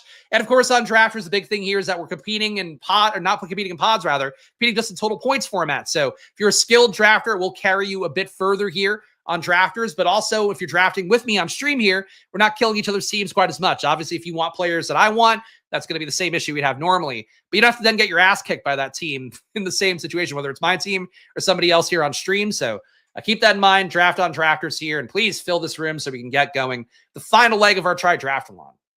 This is going to be a long video because that DraftKings draft went a little long. The Underdog draft went a little long, and now I got to fill this shit. Isn't Davis Maddock doing a Drafters stream right now too? So this room let's all get on Drafters. Let's all fucking do that, huh? Sorry, Kitty. I don't mean to taunt you. It's like catch a football above your head. We got to have some visual element here. Look, no drops. No drops. The spirals aren't great because the ceiling is low. I'll admit that. But no drops here. We're not doing push-ups on stream. I'm not Jonathan Bales. Oh, here's the Drafters promo, by the way, while we wait for this to fill. 10 consecutive days of drafting, you get 1 ticket. 20 consecutive days, you get 2. 30, you get 3, plus the pick-up tickets as well at each level. So that's a lot going on Drafters right now. Do check them out. Again, a great partner for me for years now on stream, but in particular for this year where I want to do something different with my drafting. Some other sites out there did not want to support drafting on other platforms, but you guys get to benefit from me making a deal with Drafters. So play along with me on here. Of course, draft number 31 for me. Got some names I know, including our avatar here, our guy Ivan, or Yvonne. I forgot how you pronounce her name. But I know it's spelled like Ivan. And also like the truck from Cars 2. We got Ivan in here. I feel like I should know Zach Morris, but I don't. Mr. Hoopy Butthole's in here. Braden's in here. I'm the Greats in here. I'm surrounded by the guys in our community, so that's not good. But Kevin Turcott, I don't know him. Logan, I don't know you. I said I don't know you. We'll see what these guys do. And of course, we do have the chat on Drafters as well. So if anybody says anything, if they start getting angry at each other, I will give you a dramatic line reading later on. But for right now, the chat is quiet. Everybody's just ready to draft, including me. Shout out to all you guys watching live. Appreciate you guys tuning in. All you guys as well joining at this stage of things in August. We're in the home stretch, guys. 34 days left, so make them count. And we'll hopefully build some good teams together here down the home stretch. So I pick 10. Puka Nacua range, perhaps. More likely, Nico Collins, Malik Neighbors range. While we wait for this to fill, guys, please do hit that like button. Please subscribe. I can see on this video right now we have one dislike, and to that one person I say, go fuck yourself. I'll say, sorry, I didn't give you what you wanted. For you guys out there, if you are getting what you wanted of this stream, don't be that guy. I'd actually never looked at this live, but I just happened to open my YouTube tab. But I can see we got one dislike. So let's show that hater the what for. Let's hit that like button. Tell YouTube this stream matters, because it does matter. Bro, I was dying the other day. One of your random streams popped up after I finished watching something. It's one where I dropped the ball, took down the entire set. Oh, yeah. That did happen one time. It's only been once, though, that has happened. But that was a bad one. I knocked down the laptop because I went a little too deep. The thing is, it's got to go straight up. If it goes like towards the camera, if I give you the full like Final Destination Saw 3D treatment here, it does get a little bit dangerous. So a lesson learned for sure. That one should have been I probably should have made that a YouTube short, but instead we just hide the gold forever. Put away. Blooper. Honestly, my blooper reels would probably do well. Though the misspeaks would not be a YouTube short. That'd be a 1 hour video.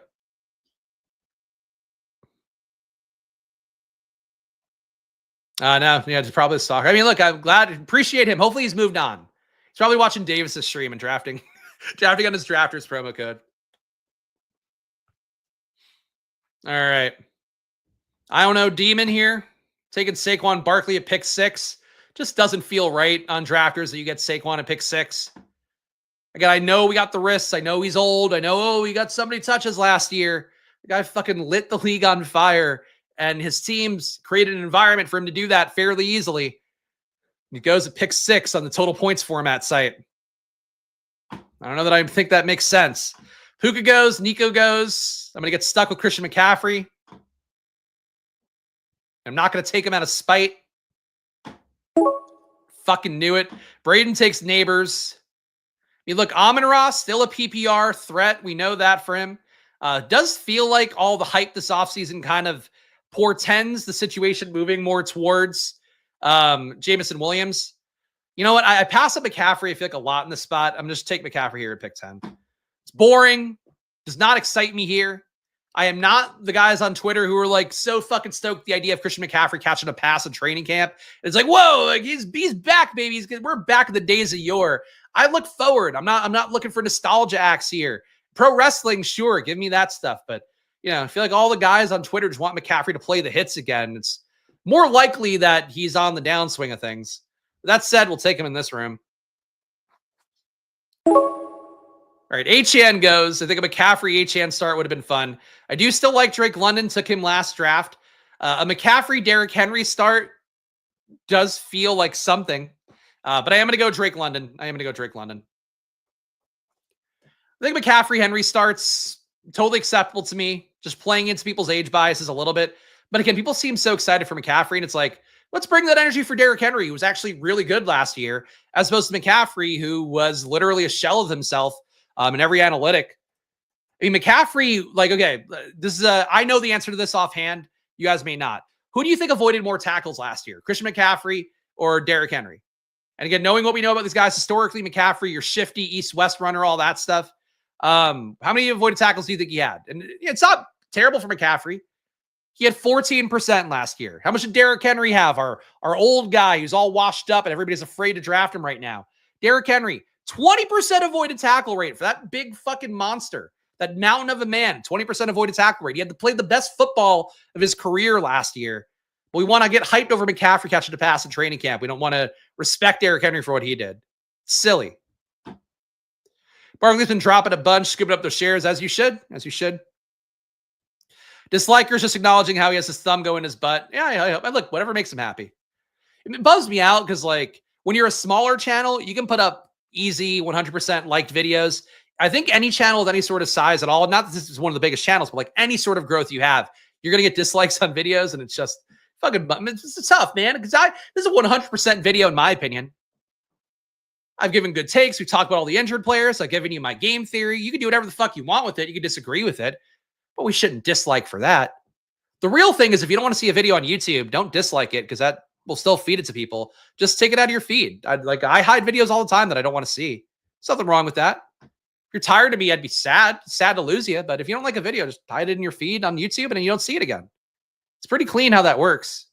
Unless it's like premium videos. For some reason, you keep getting fed those nonstop. But, you know, neither here nor there. Shout out to all you guys hanging out, though. Hit that like button, subscribe. You guys know the deal. If you're watching on Twitter, again, we're going to start doing streams on Twitter again. I'm just going to feed it automatically. Still not going to be paying a ton of attention on Twitter because I just don't think it's one of the best uses of my time, given that it mostly makes me angry and gives me more work for no money. But I will be putting the videos out on Twitter now, so you can go check it out on there at SplashPlayPod. YouTube as well, at SplashPlayPod. And podcast form, wherever you get podcasts. I do upload those as well. Keeping it going. I'm going to delete some emails, though, while we're on stream because I have so many picks again before I go. Should talk about Superman, though. Superman made an imprint on me. Thought that was a good movie. I feel like the concept of being positive and caring for people being punk rock, also kind of a cool concept. Resonated with me. I'm never going to be Superman. Despite what you could see here looking at me, you're like, this guy could be Superman. But really...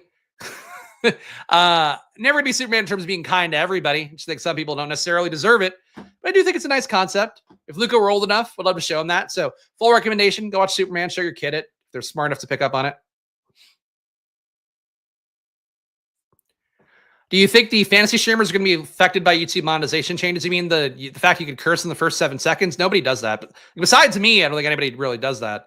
But if they do, they don't even really care. The big thing that YouTube cares about is like you have to mark your videos accurately. If you say there's no profanity, but then the captions come up with some profanity, they don't trust your ability to rate stuff.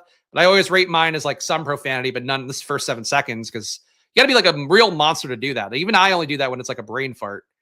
We got McCaffrey in London here. Josh Allen falling back is kind of fun. You can do the elite here. Let's do that. Elite Josh Allen. McCaffrey, Drake London. So we're playing the hits for Allen and McCaffrey, but trying to capture a potential wide receiver 1 rise with Drake London. And I'll say this year, I don't think it's a 0% chance Drake London's your wide receiver 1 in fantasy. I think Atlanta's going to be one of your highest scoring offenses in football. And I think Drake London's going to get targeted a shitload by Michael Penix, given the fact that he was already targeted a shitload last year by the combo of Penix and Cousins. When Penix came in, though, we're talking like a 35% target per out run. That's kind of just volume, frequency of targets that leads to a guy being a true outlier.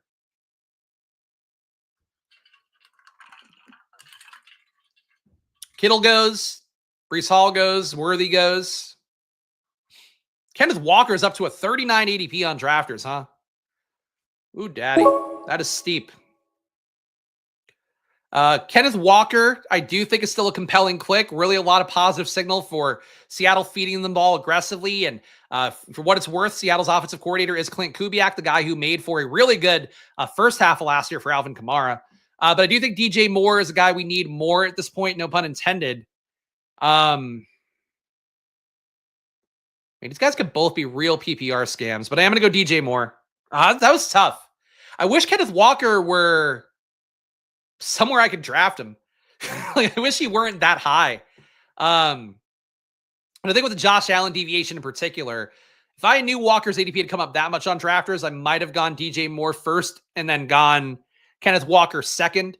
I do like getting Josh Allen on drafters, though. So we got Josh Allen, Christian McCaffrey, Drake London, DJ Moore. Definitely got sticker shock on Kenneth Walker at a top 40 pick. I think he's easily worth top 50. I think he should be behind James Cook, though. It's a little bit too much for me there. Team looks okay, though. I'm happy with it. Mr. Hoopy Butthole, always the first one to chat in. He's taking Lamar and Jayden Daniels on his team. So Mr. Hoopy Butthole not sacrificing EV for the pod because we've got no pods here on drafters, but he is sacrificing something. Oh, the demonetization of AI, lazy content, not using your real voice, something just pushed through a bunch of changes. I didn't see that stuff, but none of which affects me.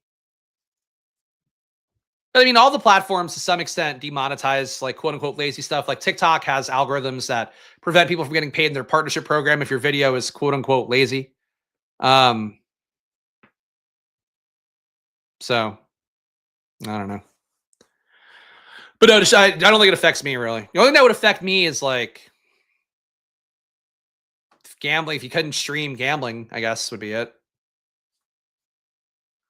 But I don't target my stuff. Kids can't view these videos. I do all the stuff the right way, I think, as far as I know. The only copyright strike we've ever had on the channel is when Pete and I watched NFL wrestlers or NFL players doing wrestling matches. That got copyright struck by WWE like immediately. So that's one I would never do. I would actually love to watch NFL clips on the channel because I do think I have some insights that would go well with that. And I like watching stuff after the fact as well. But that I worry about getting demonetized for. And that gives me channel strikes at this point. It's not something I want to risk. When does Mr. Poopy Best Ball start? That's sure Mr. Poopy Butthole apparently going to do some best ball streams. So we've been a proud curator here of guys on the rise. Our pal Emo Cowboy has been here for years. Guys like Candyman over at the Fancy Football Garage has been a part of the Splashback community as well for years. Our guy Bindles as well has been doing streams before, and he's been on here. But now Mr. Poopy Butthole, it's up to him to carry the mantle for all those guys. Those guys are a little bit less involved in the community these days. Mr. Poopy Butthole can step up and be a streamer who hopefully gives me a lot of money.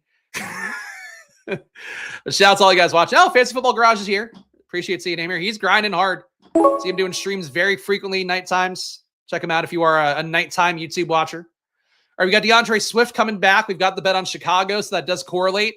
Still like Swift here, though. He's got a 53 ADP on him. Now, what is going on with these drafters' prices? I'll take Swift, though, getting that value. A 1-2-2 build, Josh Allen, Christian McCaffrey, DeAndre Swift, Drake London, DJ Moore. It's a tough spot coming up here because I don't think we get Khalil Shakir all the way back. Maybe we could. I don't think we do. Maybe we could. I think we need to take a receiver at this next pick, though. Lurking and listening, appreciate it. I'm always glad to give credit to people who are doing the work. It's the hardest part for any of this stuff, guys. And if you are somebody who wants to do the content stuff, the hardest part is just to show up every day and do it. There's a lot of hard things that come along with that as well. Keeping your energy up, keeping your enthusiasm up, not getting fucking frustrated to the point where you come off as unlikable, because that's what gambling is, at least, I think in terms of how I view it. But just doing it every day is always going to be the most difficult part of things. We got Olave back. Odunze does go, so we won't be able to do that full Chicago stack. I still believe in Debo more than I do Olave, more than I do Diggs. And I don't really think one of these RBs is going to be the choice for me. So Debo again, come on down. Debo wide receiver 3. If Debo is washed up and fat, I'm going to be paying the price as much as anybody. But again, really one of the things that comes from me being somebody that watches everything I possibly can when it relates to my gambling. I watched every Commanders game last year, watched every snap that Jayden Daniels and that offense played, even watched every snap that Marcus Mariota played. That part wasn't fun for me when Jayden was hurt briefly. But Deebo Samuel, the touchdowns that went to Terry McLaurin, the thing I've said millions of times, and I say it for the new guys tuning in to Stage of Things, whether you're watching on Twitter, whether you're just tuning in for the first time in August because you don't draft basketball teams until now. There's a lot of touchdowns that went Terry McLaurin's way last year that should very easily become Debo touchdowns this year. And God forbid Debo starts taking the top off of defenses like he used to do. Debo will then be a player that easily pays off this ADP. And Debo's not one of those guys. I was not in the bag for him rounds 2 and 3 in previous years. But I do think for Debo, he is a guy that has the ability to get some Austin Eckler easy screen touchdowns that existed last year as well. He's a threat to take a lot of touchdowns away from that offense. And, for himself, so he's a good click. But Debo is too close to free in these rooms, in my opinion. Shout out Fact here, joining one of our drafters, guys. Appreciate him signing up. Been a Debo believer, but the new clips, Debo's fat man. I don't think he's fat. I think he's just, he's getting older, carrying his weight different. I mean, look, he was also the skinniest allegedly he's ever been last year for the Niners. And how did that work out? So let him try being fat. Really, the big thing is that I think he's just going to be a necessary part of this offense. And that's what stands out to me more than anything. Watching the offense last year is that Cliff Kingsbury was able to get what he wanted out of that offense over and over and over again. Jayden as well. I'll give him a lot of that credit too. And they'll be able to get what they want out of Debo, I think. But I could be wrong. Mr. Poopy Butthole is learning how to work through StreamYard. It's going to be the stream you can watch that provides 0 stats or smart takes. There you go. Look, if you figure out how to get the Mr. Poopy Butthole likeness on stream, that'll be a victory enough. Like big butts and cannot lie over the field on Debo. Look, big butts are always good for athletic stuff. That's one of the, those classic phrases that coaches have said throughout the years. But, a lot of athleticism is housed in a big ass. I think we know that. As long as it's a tight big ass. If it's a flabby big ass, then no. Then we've got some concerns. But I think Debo's butt can hold a dime. I'll say that. Athletic stuff like football and anal. There you go. There you go.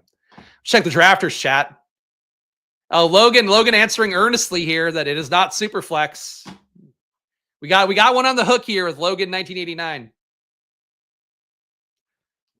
But no boomers in here. The boomers are the ones that get really angry on drafters and leave chats that are actually fun to read out loud. Logan kind of no-sold that one. And I assume 1989 is his birth year, which means that he is not a boomer. He's in fact just an average-ass millennial like I am and many of you are. Looks like Red Zone's moving to ESPN. I haven't paid for this year of YouTube yet because I don't know what they're going to do with that. There were some good deals, though. If you were a YouTube Premium member, I think it went away, unfortunately.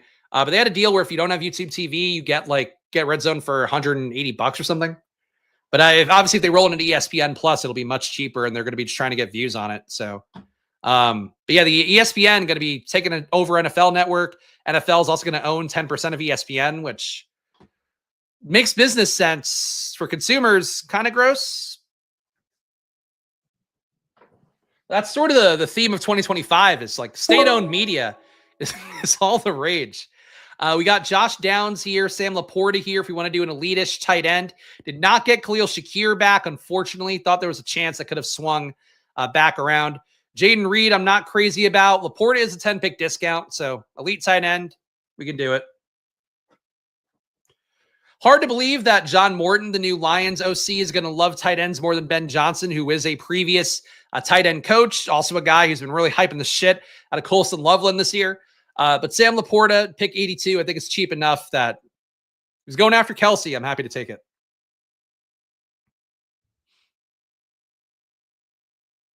Real RB spot on the board here now. That is the downside of going Laporta there is that once Downs and Reed are gone, we definitely lost our tier here. Michael Pittman's not the dude for me. Cooper Kupp is wide receiver 4. I think can play. I am not a Brian Robinson hater. I know some people on Discords out there hate Brian Robinson. Again, people are also taking the Ja'Cory Krosky merit pick a little bit too much. I like Brian Robinson as a guy that did command a role that mattered for Washington, and happy to get this mini stack here of guys who I think will score a good amount of Washington touchdowns this year with Brian Robinson and Deebo Samuel.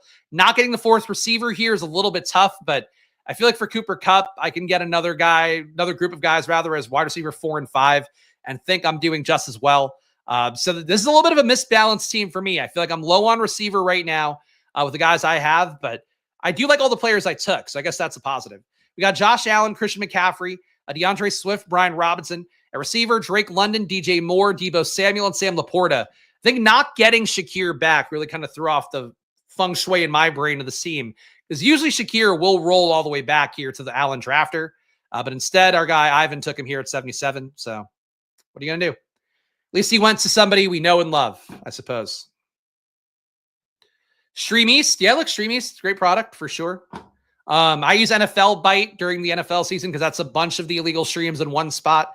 It was formerly a Reddit page, and now it's like a site, but NFLByte.com if you want to do piracy. There's one thing I appreciate about my spot in media is like if I were a couple of years ago when I took the Football Outsiders job, I passed up a spot at NBC, which is one of my big like sliding door moment things. But like I don't think I could talk about, hey, yeah, like go check out illegal content on my YouTube channel if I were working with NBC. So that's one of those things for me that in hindsight, I guess the positive is that I'm making less money with less fame. Maybe that's probably not the positive side. The negative would be that. The positive would be that I could say, pirate your football if you want. Have fun pirating football. Those kind of things. Shift to traditional media content will be something to behold over the next few years. Yeah, I mean, there are now enough YouTube channels to get similar amounts of views as like cable channel 200 on the list. Like even WWE, who gets like so much viewership and gets so many rights fees, A&E has a show with them where it's like they got the young guys and like old wrestlers like The Undertaker on there, like being coaches to young guys. And that show does like 50,000 viewers a week or something because like they have too much content already on linear television that nobody watches that. So, you know, it's just there's too much content on TV, not enough people watching it. It is a downer. But anyway, that's that's media in 2025. I will say though one thing too. Again, watch Superman. That's my review here. Watch Dexter Resurrection if you were a former Dexter fan. That's another show that's been killing it for me. No pun intended, but pun intended, I guess. Podcast if you like wrestling, or even if you don't, and you like Bill Simmons. The Cody Rhodes podcast with Bill Simmons actually really interesting. I thought. He said some stuff he's never said before, but also I think he comes across really likable. And if you're just like a sports dork who like a sports fan, I shouldn't say dork. If you're a sports dork, but not a wrestling dork, Cody Rhodes, I think is like the best ambassador for wrestling, but like John Cena has been as well. A really fun podcast talking to him, talks about building AEW and how there's some bad blood there. Cody Rhodes, if I were ever going to overhaul my entire persona, if I were going to disappear, like after I win Best Ball Mania or Drafters and DraftKings Millionaire, I'd rebrand myself as Cody Rhodes. But I would just dye my hair blonde. I got all these white hairs now. I could dye them blonde. Wear suits all the time like I'm Fantasy Flock. And be Cody Rhodes. Dexter's great. This year has really been good Dexter. New Blood I hated. We saw it early because Alex is working on it through her job. And did not like New Blood. This has been a saving grace for them. We got to reach up for some receivers because we are so behind the 8 ball there. Rashad Bateman, one of those guys I like a lot as wide receiver 5, generally on the other sites. Here today, we're going to take him as wide receiver 4. So Rashad Bateman going up to get him. Christian Kirk is another guy I would have been happy to take here because I really feel like I need some more receiver firepower. But he goes, so I might not get wide receiver 5 on this turn here. Could go up and get Luther Burden, I guess. QB is getting a little bit ugly, though. Might want to go QB2 here. Man, this team is like... I'm not getting enough balance on this team. I feel like my RB room does not have enough juice right now. My receiver room does not have enough juice right now. Allen and Laporta are fine. Are we puffing today? Just shooting a no, not a 420 stream for me today. I mean, we are puffing. I did hit some vape before the stream, but not enough that you guys would know. Just enough to like exist, you know. It's enough to not hang myself. This guy took fucking Caleb too. All right, well, I guess he's helping me out theoretically by fucking taking my double stacked QB. I think he does have Odunze though. But fuck off, T. Kimball. Unbelievable. Why do you taking 2 QBs in the same week 17 game? That's not plus EV. I think even a total points format, that's not plus EV. God damn it. All right. Not going up to get another receiver because receiver is ugly at this point, and I got fucking sniped on my guy. I mean, Burden's having an okay camp. I do think Burden and Moore kind of eat from the same plate. Really, though, fuck that guy. Fuck that guy. Something fierce. Jesus. I'm just going to scoop ATN here. ATN 20 spots after ADP. I do need more RB firepower as well. Don't want to go up and get Burden. Don't want to pass up a guy who's super behind ADP. I guess I'm the one guy. If ATN's a falling knife, I'm grabbing that knife multiple times today because I took ATN at 110 right before this on DraftKings, taking ATN here at 111, but I think he's too cheap. So final picks here on that turn. We got Josh Allen overall. I don't, not really nothing final. I know my finals in my head. Josh Allen, Christian McCaffrey, DeAndre Swift, Brian Robinson, Travis Etienne, way after ADP, so that's a positive. A receiver, Drake London, DJ Moore, Deebo Samuel, Rashad Bateman, had to go up and get him a little bit. Sam Laporta is our tight end. So we got really bled out at receiver. I think these rooms here, I don't know if you guys are all in the chat, but like this guy, heavy receiver, this guy, heavy receiver, everybody else pretty decently balanced, but heavier on receiver. As a result, receiver was way more dead in the spot than he usually is, I think. Could also be the shifting ADPs on drafters as well. But we got 4 RBs, 4 receivers, elite QB, elite tight end, and got sniped to death on Caleb Williams. Brutal. Counterpoint investing any shekels in these contests is minus EV. No. not if they're teams that you're building with our best practices and all that. I still think your lottery tickets in best ball are worth more than your lottery tickets in most forms of DFS. In terms of like, just the upside you have. Because like week to week, if you put a shot, one ticket in a Millie Maker, you're not going to win most likely. I mean, you could theoretically, but you're very unlikely to win. And also like, maybe you cash in that, you win a little bit of money back. But in terms of like, for best ball, there's nobody who's can you stop shoving me, dog? I don't need your legs extending entirely into me. She like pushes me like this for no fucking reason. And she's like strong and big now. I don't want that. But like for best ball, if you put an entry into drafters, like I think you actually have a realistic shot at winning that 500K a little bit more just because of the randomness that goes in. The fact as well that there is like a more of a skill to it, to building a balanced best ball team that you can kind of accumulate, but not enough of a skill that like I don't think the real-time assistant tools will always make you build a good team on drafters, a good team on DraftKings, a good team on Underdog. And they'll swear by it. I don't agree that that's the case. So I think for best ball, it's not minus EV inherently, but you know, I think your big swings are a little bit bigger here for best ball. Wouldn't have taken Williams if you didn't take Bateman or Kirk didn't go ahead of me. Fair enough, Trevor. Glad to see you in the chat, Trevor. Fuck you all the same. But glad to see you in the chat. I got to figure out what I'm going to do at QB though, because, well, I think I'm just going to reach up at QB, unfortunately. These guys, M the Great has 2 QBs. Kimball has 2 QBs. No Atlanta stuff. All right, well, don't fucking take Penix, guys. I am going to take Marvin Mims, though, as my wide receiver 5.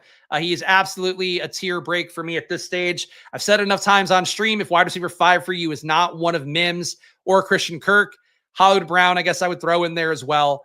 On drafters, if you have a decently projected top 4, Ayuk could be your wide receiver 5. But like to me, those are your wide receiver 5 candidates. Quentin Johnston, maybe as well. But you got to get your like top 4 has to be before that. And Mims has to be the capper on it, I think, or Kirk. That's a uniform for me no matter what side I'm drafting on. But Hollywood goes, Quentin Johnston goes. Our guy Trevor in the 12 hole absorbing some of this value. The NFL is going to look very similar to last year, I think. Probably will also still do the weekly recap streams, even though those do nothing for me and they're not sponsored and make no money. But probably will still keep doing those. Michael Penix here. Our Atlanta stack with Drake London. Easy enough. Josh Allen, Michael Penix is our QB room right now at RB, Christian McCaffrey, DeAndre Swift, Brian Robinson, Travis Etienne. At receiver, Drake London. And for what it's worth, Swift is one of my highest exposed guys on drafters. I was buying him a lot when he's going to the 100s, the 90s. Now he's up in the 60s, and I'm taking him there too. Actually, I guess second in the 50s here, technically. Receiver, we got Drake London, DJ Moore, Deebo Samuel, Rashad Bateman, Marvin Mims. So we hit my 5th receiver has to be Marvin Mims goal, so I can live with that. Sam Laporta, an elite tight end, got him as a decent value. Team's not bad. Team's not bad. Warren at 134 is a lick. You mean a lock or lick? I mean, you can take a lick of him too. But I agree, Warren at 134, nice click. He's a guy as well that I guess you could have been saying click as well. But yeah, Warren's getting good camp reviews. Still think that he, Pittman, and Downs do a little bit too much of the same thing. And obviously anything in the intermediate range with AR, if his accuracy is not as it's showing in camp right now, Tyler Warren will probably suffer for that. But he's good after the catch. He's with the first team. He shouldn't go 12 spots after Colston Loveland, I don't think. That already talked Charger pieces from last night. I did earlier, but I could wrap it up again. I mean, Kamani Vidal seems to be your 3rd down back for that team. Thought he was going to get more like of an overall look, but it seems like they were kind of protecting him. Gave him the touchdowns in there, brought him in for goal line work, which is kind of surprising. Not what Vidal should specialize in, but honestly kind of encouraging to see him used like that. I think he might be a viable 20th round pick if you are, just dead in the water and you want to get some leverage against Najee Harris's eye. Hampton didn't look great in that game. I don't think it matters, but he didn't do anything special in the, 2 touches they gave him. What are you going to do? Besides that, I'm still not buying the Lambert Smith hype. He just got to overcome too many mountains there. Would have loved to see Trey Harris put up Lambert Smith's game, but he's had a good camp. He'll be in the hunt to make the roster, but I don't think he actually gets meaningful playing time besides maybe like a version of what Darius Davis gets. We're getting occasional routes, so not really caring too much about him. I thought Tesla was, Tesla, I think you're supposed to say it. I thought he was pretty good overall in terms of like how he looked out there, but I do think his opportunity is very similar to an Amon-Ra St. Brown's, so I think he's mostly a contingent play there. But there's a faint chance, I guess, like they did play him out wide, so you could maybe usurp Tim Patrick at some point. I don't think he's a natural player out wide. I think he'd be more of a, if Amon-Ra goes down, you probably see Tesla come up and be a guy who actually gets that Amon-Ra work, and that could be something. But nothing really, I thought, from that game made me like change a prior or anything. Maybe for Vidal. Like, I think Vidal's draftable, but he was getting camp reports that he was already the third down back anyway. So I don't think that's actually new info. It's just kind of cementing of info we had. Dog, please. Please stop extending your paws into me. She does this shit in bed too, and it like wakes me up in the middle of the night. Again, I love the dog, but like she needs like physical contact constantly. It's like, you don't have to fucking put your paws on me here. It's hot, and I'm trying to do work, and I don't need you pushing me. Stop. Curl up like a dog does. All right. Can't argue any of the either option or other options out there. Okay, sure. Shout out to all you guys hanging out there. Hit that like button, subscribe. You guys know the deal. It's fucking the laptop that I run my stream through gets so hot in here, and I can feel the room heating up as we enter hour 2 here. So I do appreciate you guys being here with me as I feel my skin getting oilier from the heat. Things I don't need to point out, but yet I do, because we've been on here for 2 hours. Need to get a new computer that does not make my studio scaldingly hot, filling my lungs with carbon emissions. Please stop pushing me. Please stop pushing me. I've asked you so many times.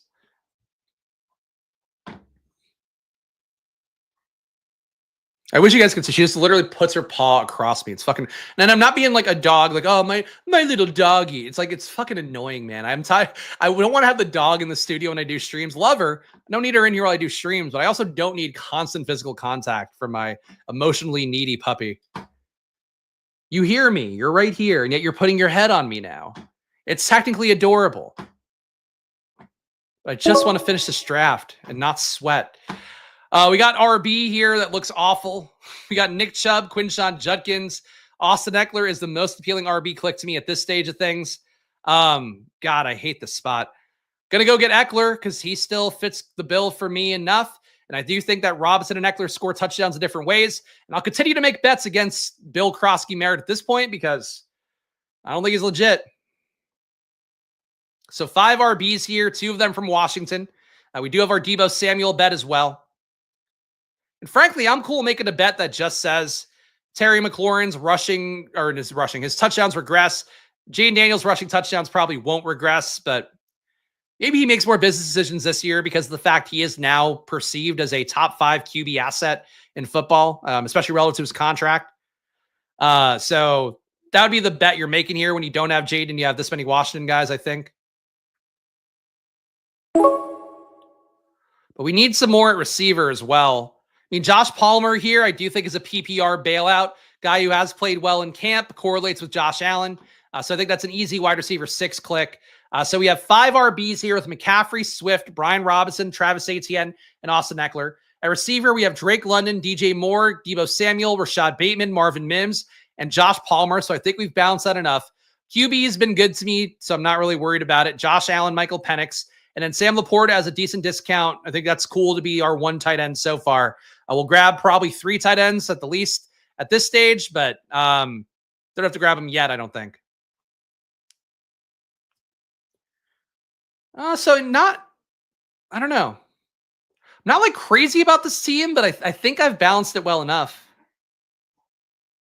Nick Chubb up to a 151 ADP on drafters as well. This Nick Chubb rise is crazy. People fucking hate Mixon and really think that Nick Chubb's just going to come in and do exactly what Mixon did. And I don't think he can do what Mixon did. He doesn't present the pass game versatility that Mixon does. And frankly, like Nick Chubb, I mean, let's go through the numbers. Nick Chubb last year, under a 10% avoided tackle rate and a negative 0.2 EPA per rush, a negative 1.4 EPA per pass is like really bad. While getting 14 intended touches a game. Joe Mixon, actually the same exact avoided tackle rate, a rounded up 10%, but only a negative 0.04 EPA per rush and a positive 0.01 EPA per pass for Joe Mixon. Mixon was effectively better in every way than Nick Chubb was last year. I don't know. I think Nick Chubb, people are really carrying a lot of priors for Nick Chubb at this point. Getty was good a couple years ago.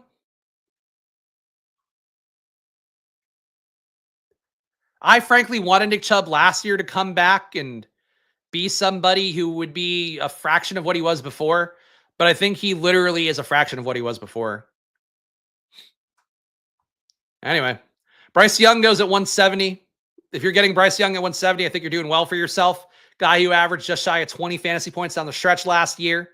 Also somebody that has been one of my highest owned guys across every platform, because when you get sniped at QB over and over and over again, Bryce Young is probably your best QB option as a QB2. If you get him as QB3, great. But as QB2, he's a great bailout QB2. Spurious News is a prior Chubb for Chubb. I think you're not alone in that. Someone drafted Jawar Jordan. I felt like an epiphany hit me at a point. He's not even on the roster anymore, I don't think. Didn't he get cut last year? And Dameon Pierce is still somehow on that roster, but yeah, when people make that bet on him, maybe he's going to finally figure it out in year 4. I remember last year and people were like, or actually a couple years ago, people were like, you can't not take Dameon Pierce in a CJ Stroud stack. He's so important. And I was like, I don't think he's going to play much. And he didn't. Got iced by Singletary. Then last year, people were like, oh, he's going to be competing with Joe Mixon. It's like, no, not even close. Brenton Strange here, I think is an okay click. Diami Brown would give us some more at receiver. But I'll go Brenton Strange. Think we need a little bit extra at tight end. Kyle Pitts did not hang around long enough for me to get him. But need a third tight end, though, I think, in this one, because we do have 2 of the same buys. Probably doesn't matter a ton in total points, but I have a 20-round draft, so I almost definitely will take a third tight end. The guy in the 12 hole takes Pat Bryant, absorbs that value. I think if Pat Bryant's going at 180, that's a fair price. When Pat Bryant was going at 150 on drafters, that was not a good price. I wouldn't say a fair one either. Diami Brown goes right before, so we will not get him, unfortunately.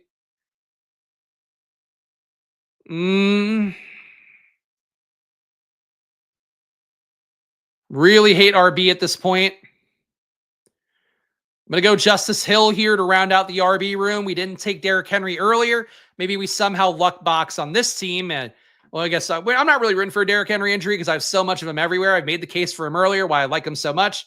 He's been better than so many backs that people hold in esteem. And get it doesn't make sense given his age and the volume he has on him, but it is what it is. He's got the good HGH. It's probably what it is for Derrick Henry. That said, if Derrick Henry somehow gets in bad game scripts over and over again, or he gets hurt, Justice Hill probably gets the first crack at that job. They would also sign somebody for sure. But Justice Hill's good enough.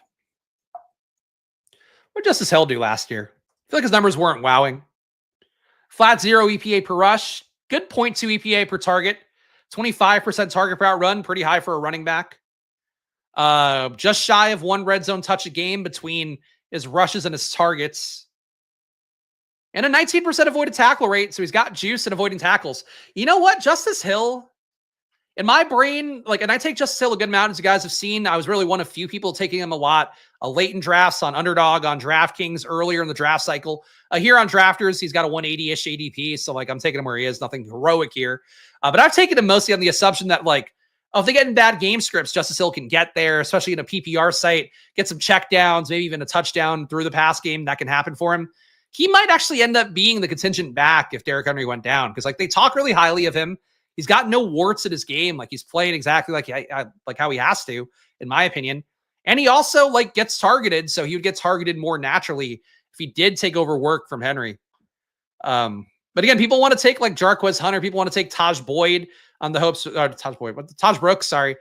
Brain fart there. Taj Brooks on the Bengals and take him in the hopes that he takes over the role. Somehow beats out Chase Brown or something. And it's I don't know why you would think that based on what he did in college. But Justice Hill, he's not going to beat out Derrick Henry, but he can have usage if Henry plays. And then if Henry goes down, they might trust him enough to give him the job. Crazy to see Quinshon Judkins going at 193 now. I think that's correct, especially in total points format. I just don't think he plays this year. He really got caught in no man's land by not signing his contract before committing domestic violence, allegedly. Frankly, if you told me at this point you had to make a bet on who scores more points this year based on what we know, Kareem Hunt or Quinshon Judkins, I don't think Kareem Hunt would be a bad bet to win that one. I think Judkins would still be minus money, and I would take the plus money on Hunt if that were the case. Slappy's want to be pretentiously right, which is why Jarquez Hunter and Rashard Smith are things. That is true. It sometimes feels like people, in particular, when I'm following the Discord chats and not like participating, not on our channels. I mean, really not on our channels, but like some of the other ones that I do follow out there. A lot of the conversation always feels like it's like you're trying to win. You're trying to win fancy as opposed to winning with projection and teams that like actually make sense based off the data we know. And it's like it was same, and it's been the same thing every year. And it's like it's sometimes the literal same traps, like the Chiefs RB4 shit every year. And maybe one year that'll hit, like a just law of averages, it probably will. But I would agree with that. It is a little bit of a fancy play syndrome thing for some people. We got K. Dotton here because he's got a Q tag on him. He's going to pick 200. That's fine for me. Tight end 3. Easy game. I feel like they just want us to fall for the Chiefs RBs, but it's not though, because it is Taj Brooks. It is Jarquez Hunter. It is like these guys that are like, it is Bashal Tutin before that. It's like these guys that like don't have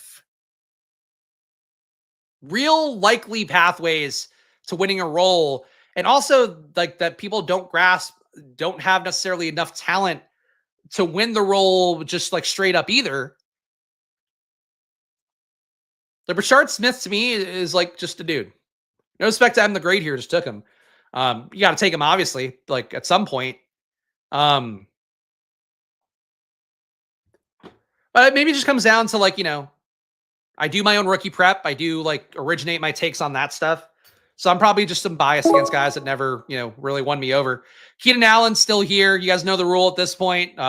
One bite of Keenan Allen. No, Keenan Allen, if he's available in round 17, round 18, and I just need receiver, he's going to be the one I take. So Keenan Allen, don't care about it being total points format either. If he plays, he'll be a much better projected play than everybody else in this range, barring something like Rashee Rice doesn't come back from suspension and Jalen Royals takes over the role or something like that. But he's better projected than everybody else we have here, assuming that he signed somewhere, and I do assume he signed somewhere. And if not, I have a team that I feel comfortable enough with my top 6 that Keenan Allen is pure luxury. That's how I play Keenan Allen this year. I also play him if like my room is dog shit and I need a wide receiver 6 desperately to come in who can give me something. But that's me and Keenan Allen, which I would say is the opposite of fancy play syndrome. Maybe projection brain syndrome with that one. I'm not going to pull up that chat, Robert Griffin III, but I see it.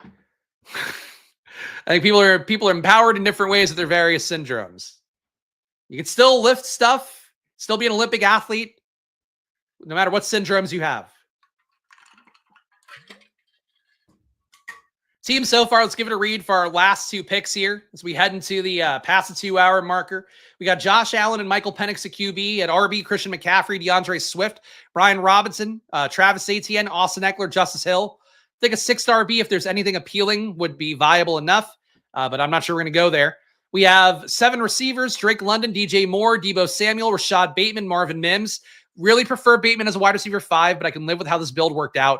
Josh Palmer, I think, is a credible last-ditch wide receiver 5. Got him as a 6 here.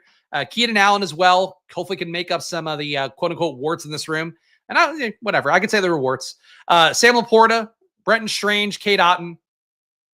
I think with those guys, Laporta should carry some water. But we do know Sam Laporta can go really quiet for a while. We saw that last year. I'm not sure that a John Morton offense is going to change that for him necessarily. I think most people would be okay doing 3 tight ends. I would be okay doing 4 tight ends here. Sean Tucker goes. I don't know that I would take Mitchell and Hunt together, but I think fun clicks by this guy, Kevin, in the 2-hole down the stretch. I don't know what the rest of his team looks like. You got Braylon Allen. I like that. Honestly, pretty nice team for this guy. Don't necessarily love every player he took along the way. But Kevin Turco or Turcot. There's a character in Paw Patrol, Captain Turbo, who's spelled the same way, so it might be Turco. I would think it's Turco.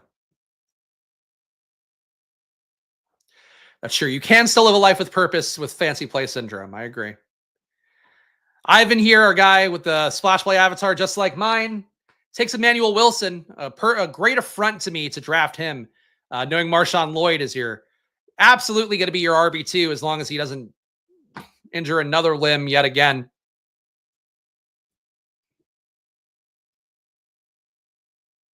Braden thinking about it here. What does he do?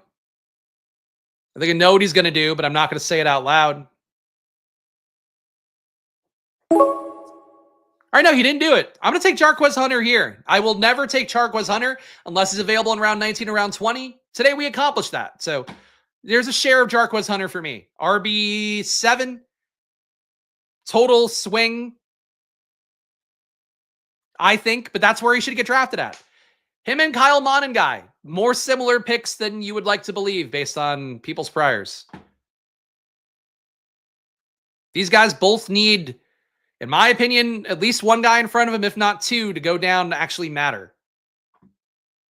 But Hunter's gotten some first-team work, so, you know. Maybe he carves away a Ronnie Rivers-style role for himself for the Rams. One more receiver here would not be a bad thing. Hey, look, Elijah Moore seems like he's going to make the team for Buffalo. I like taking him in a Buffalo stack, so I am going to hit that here.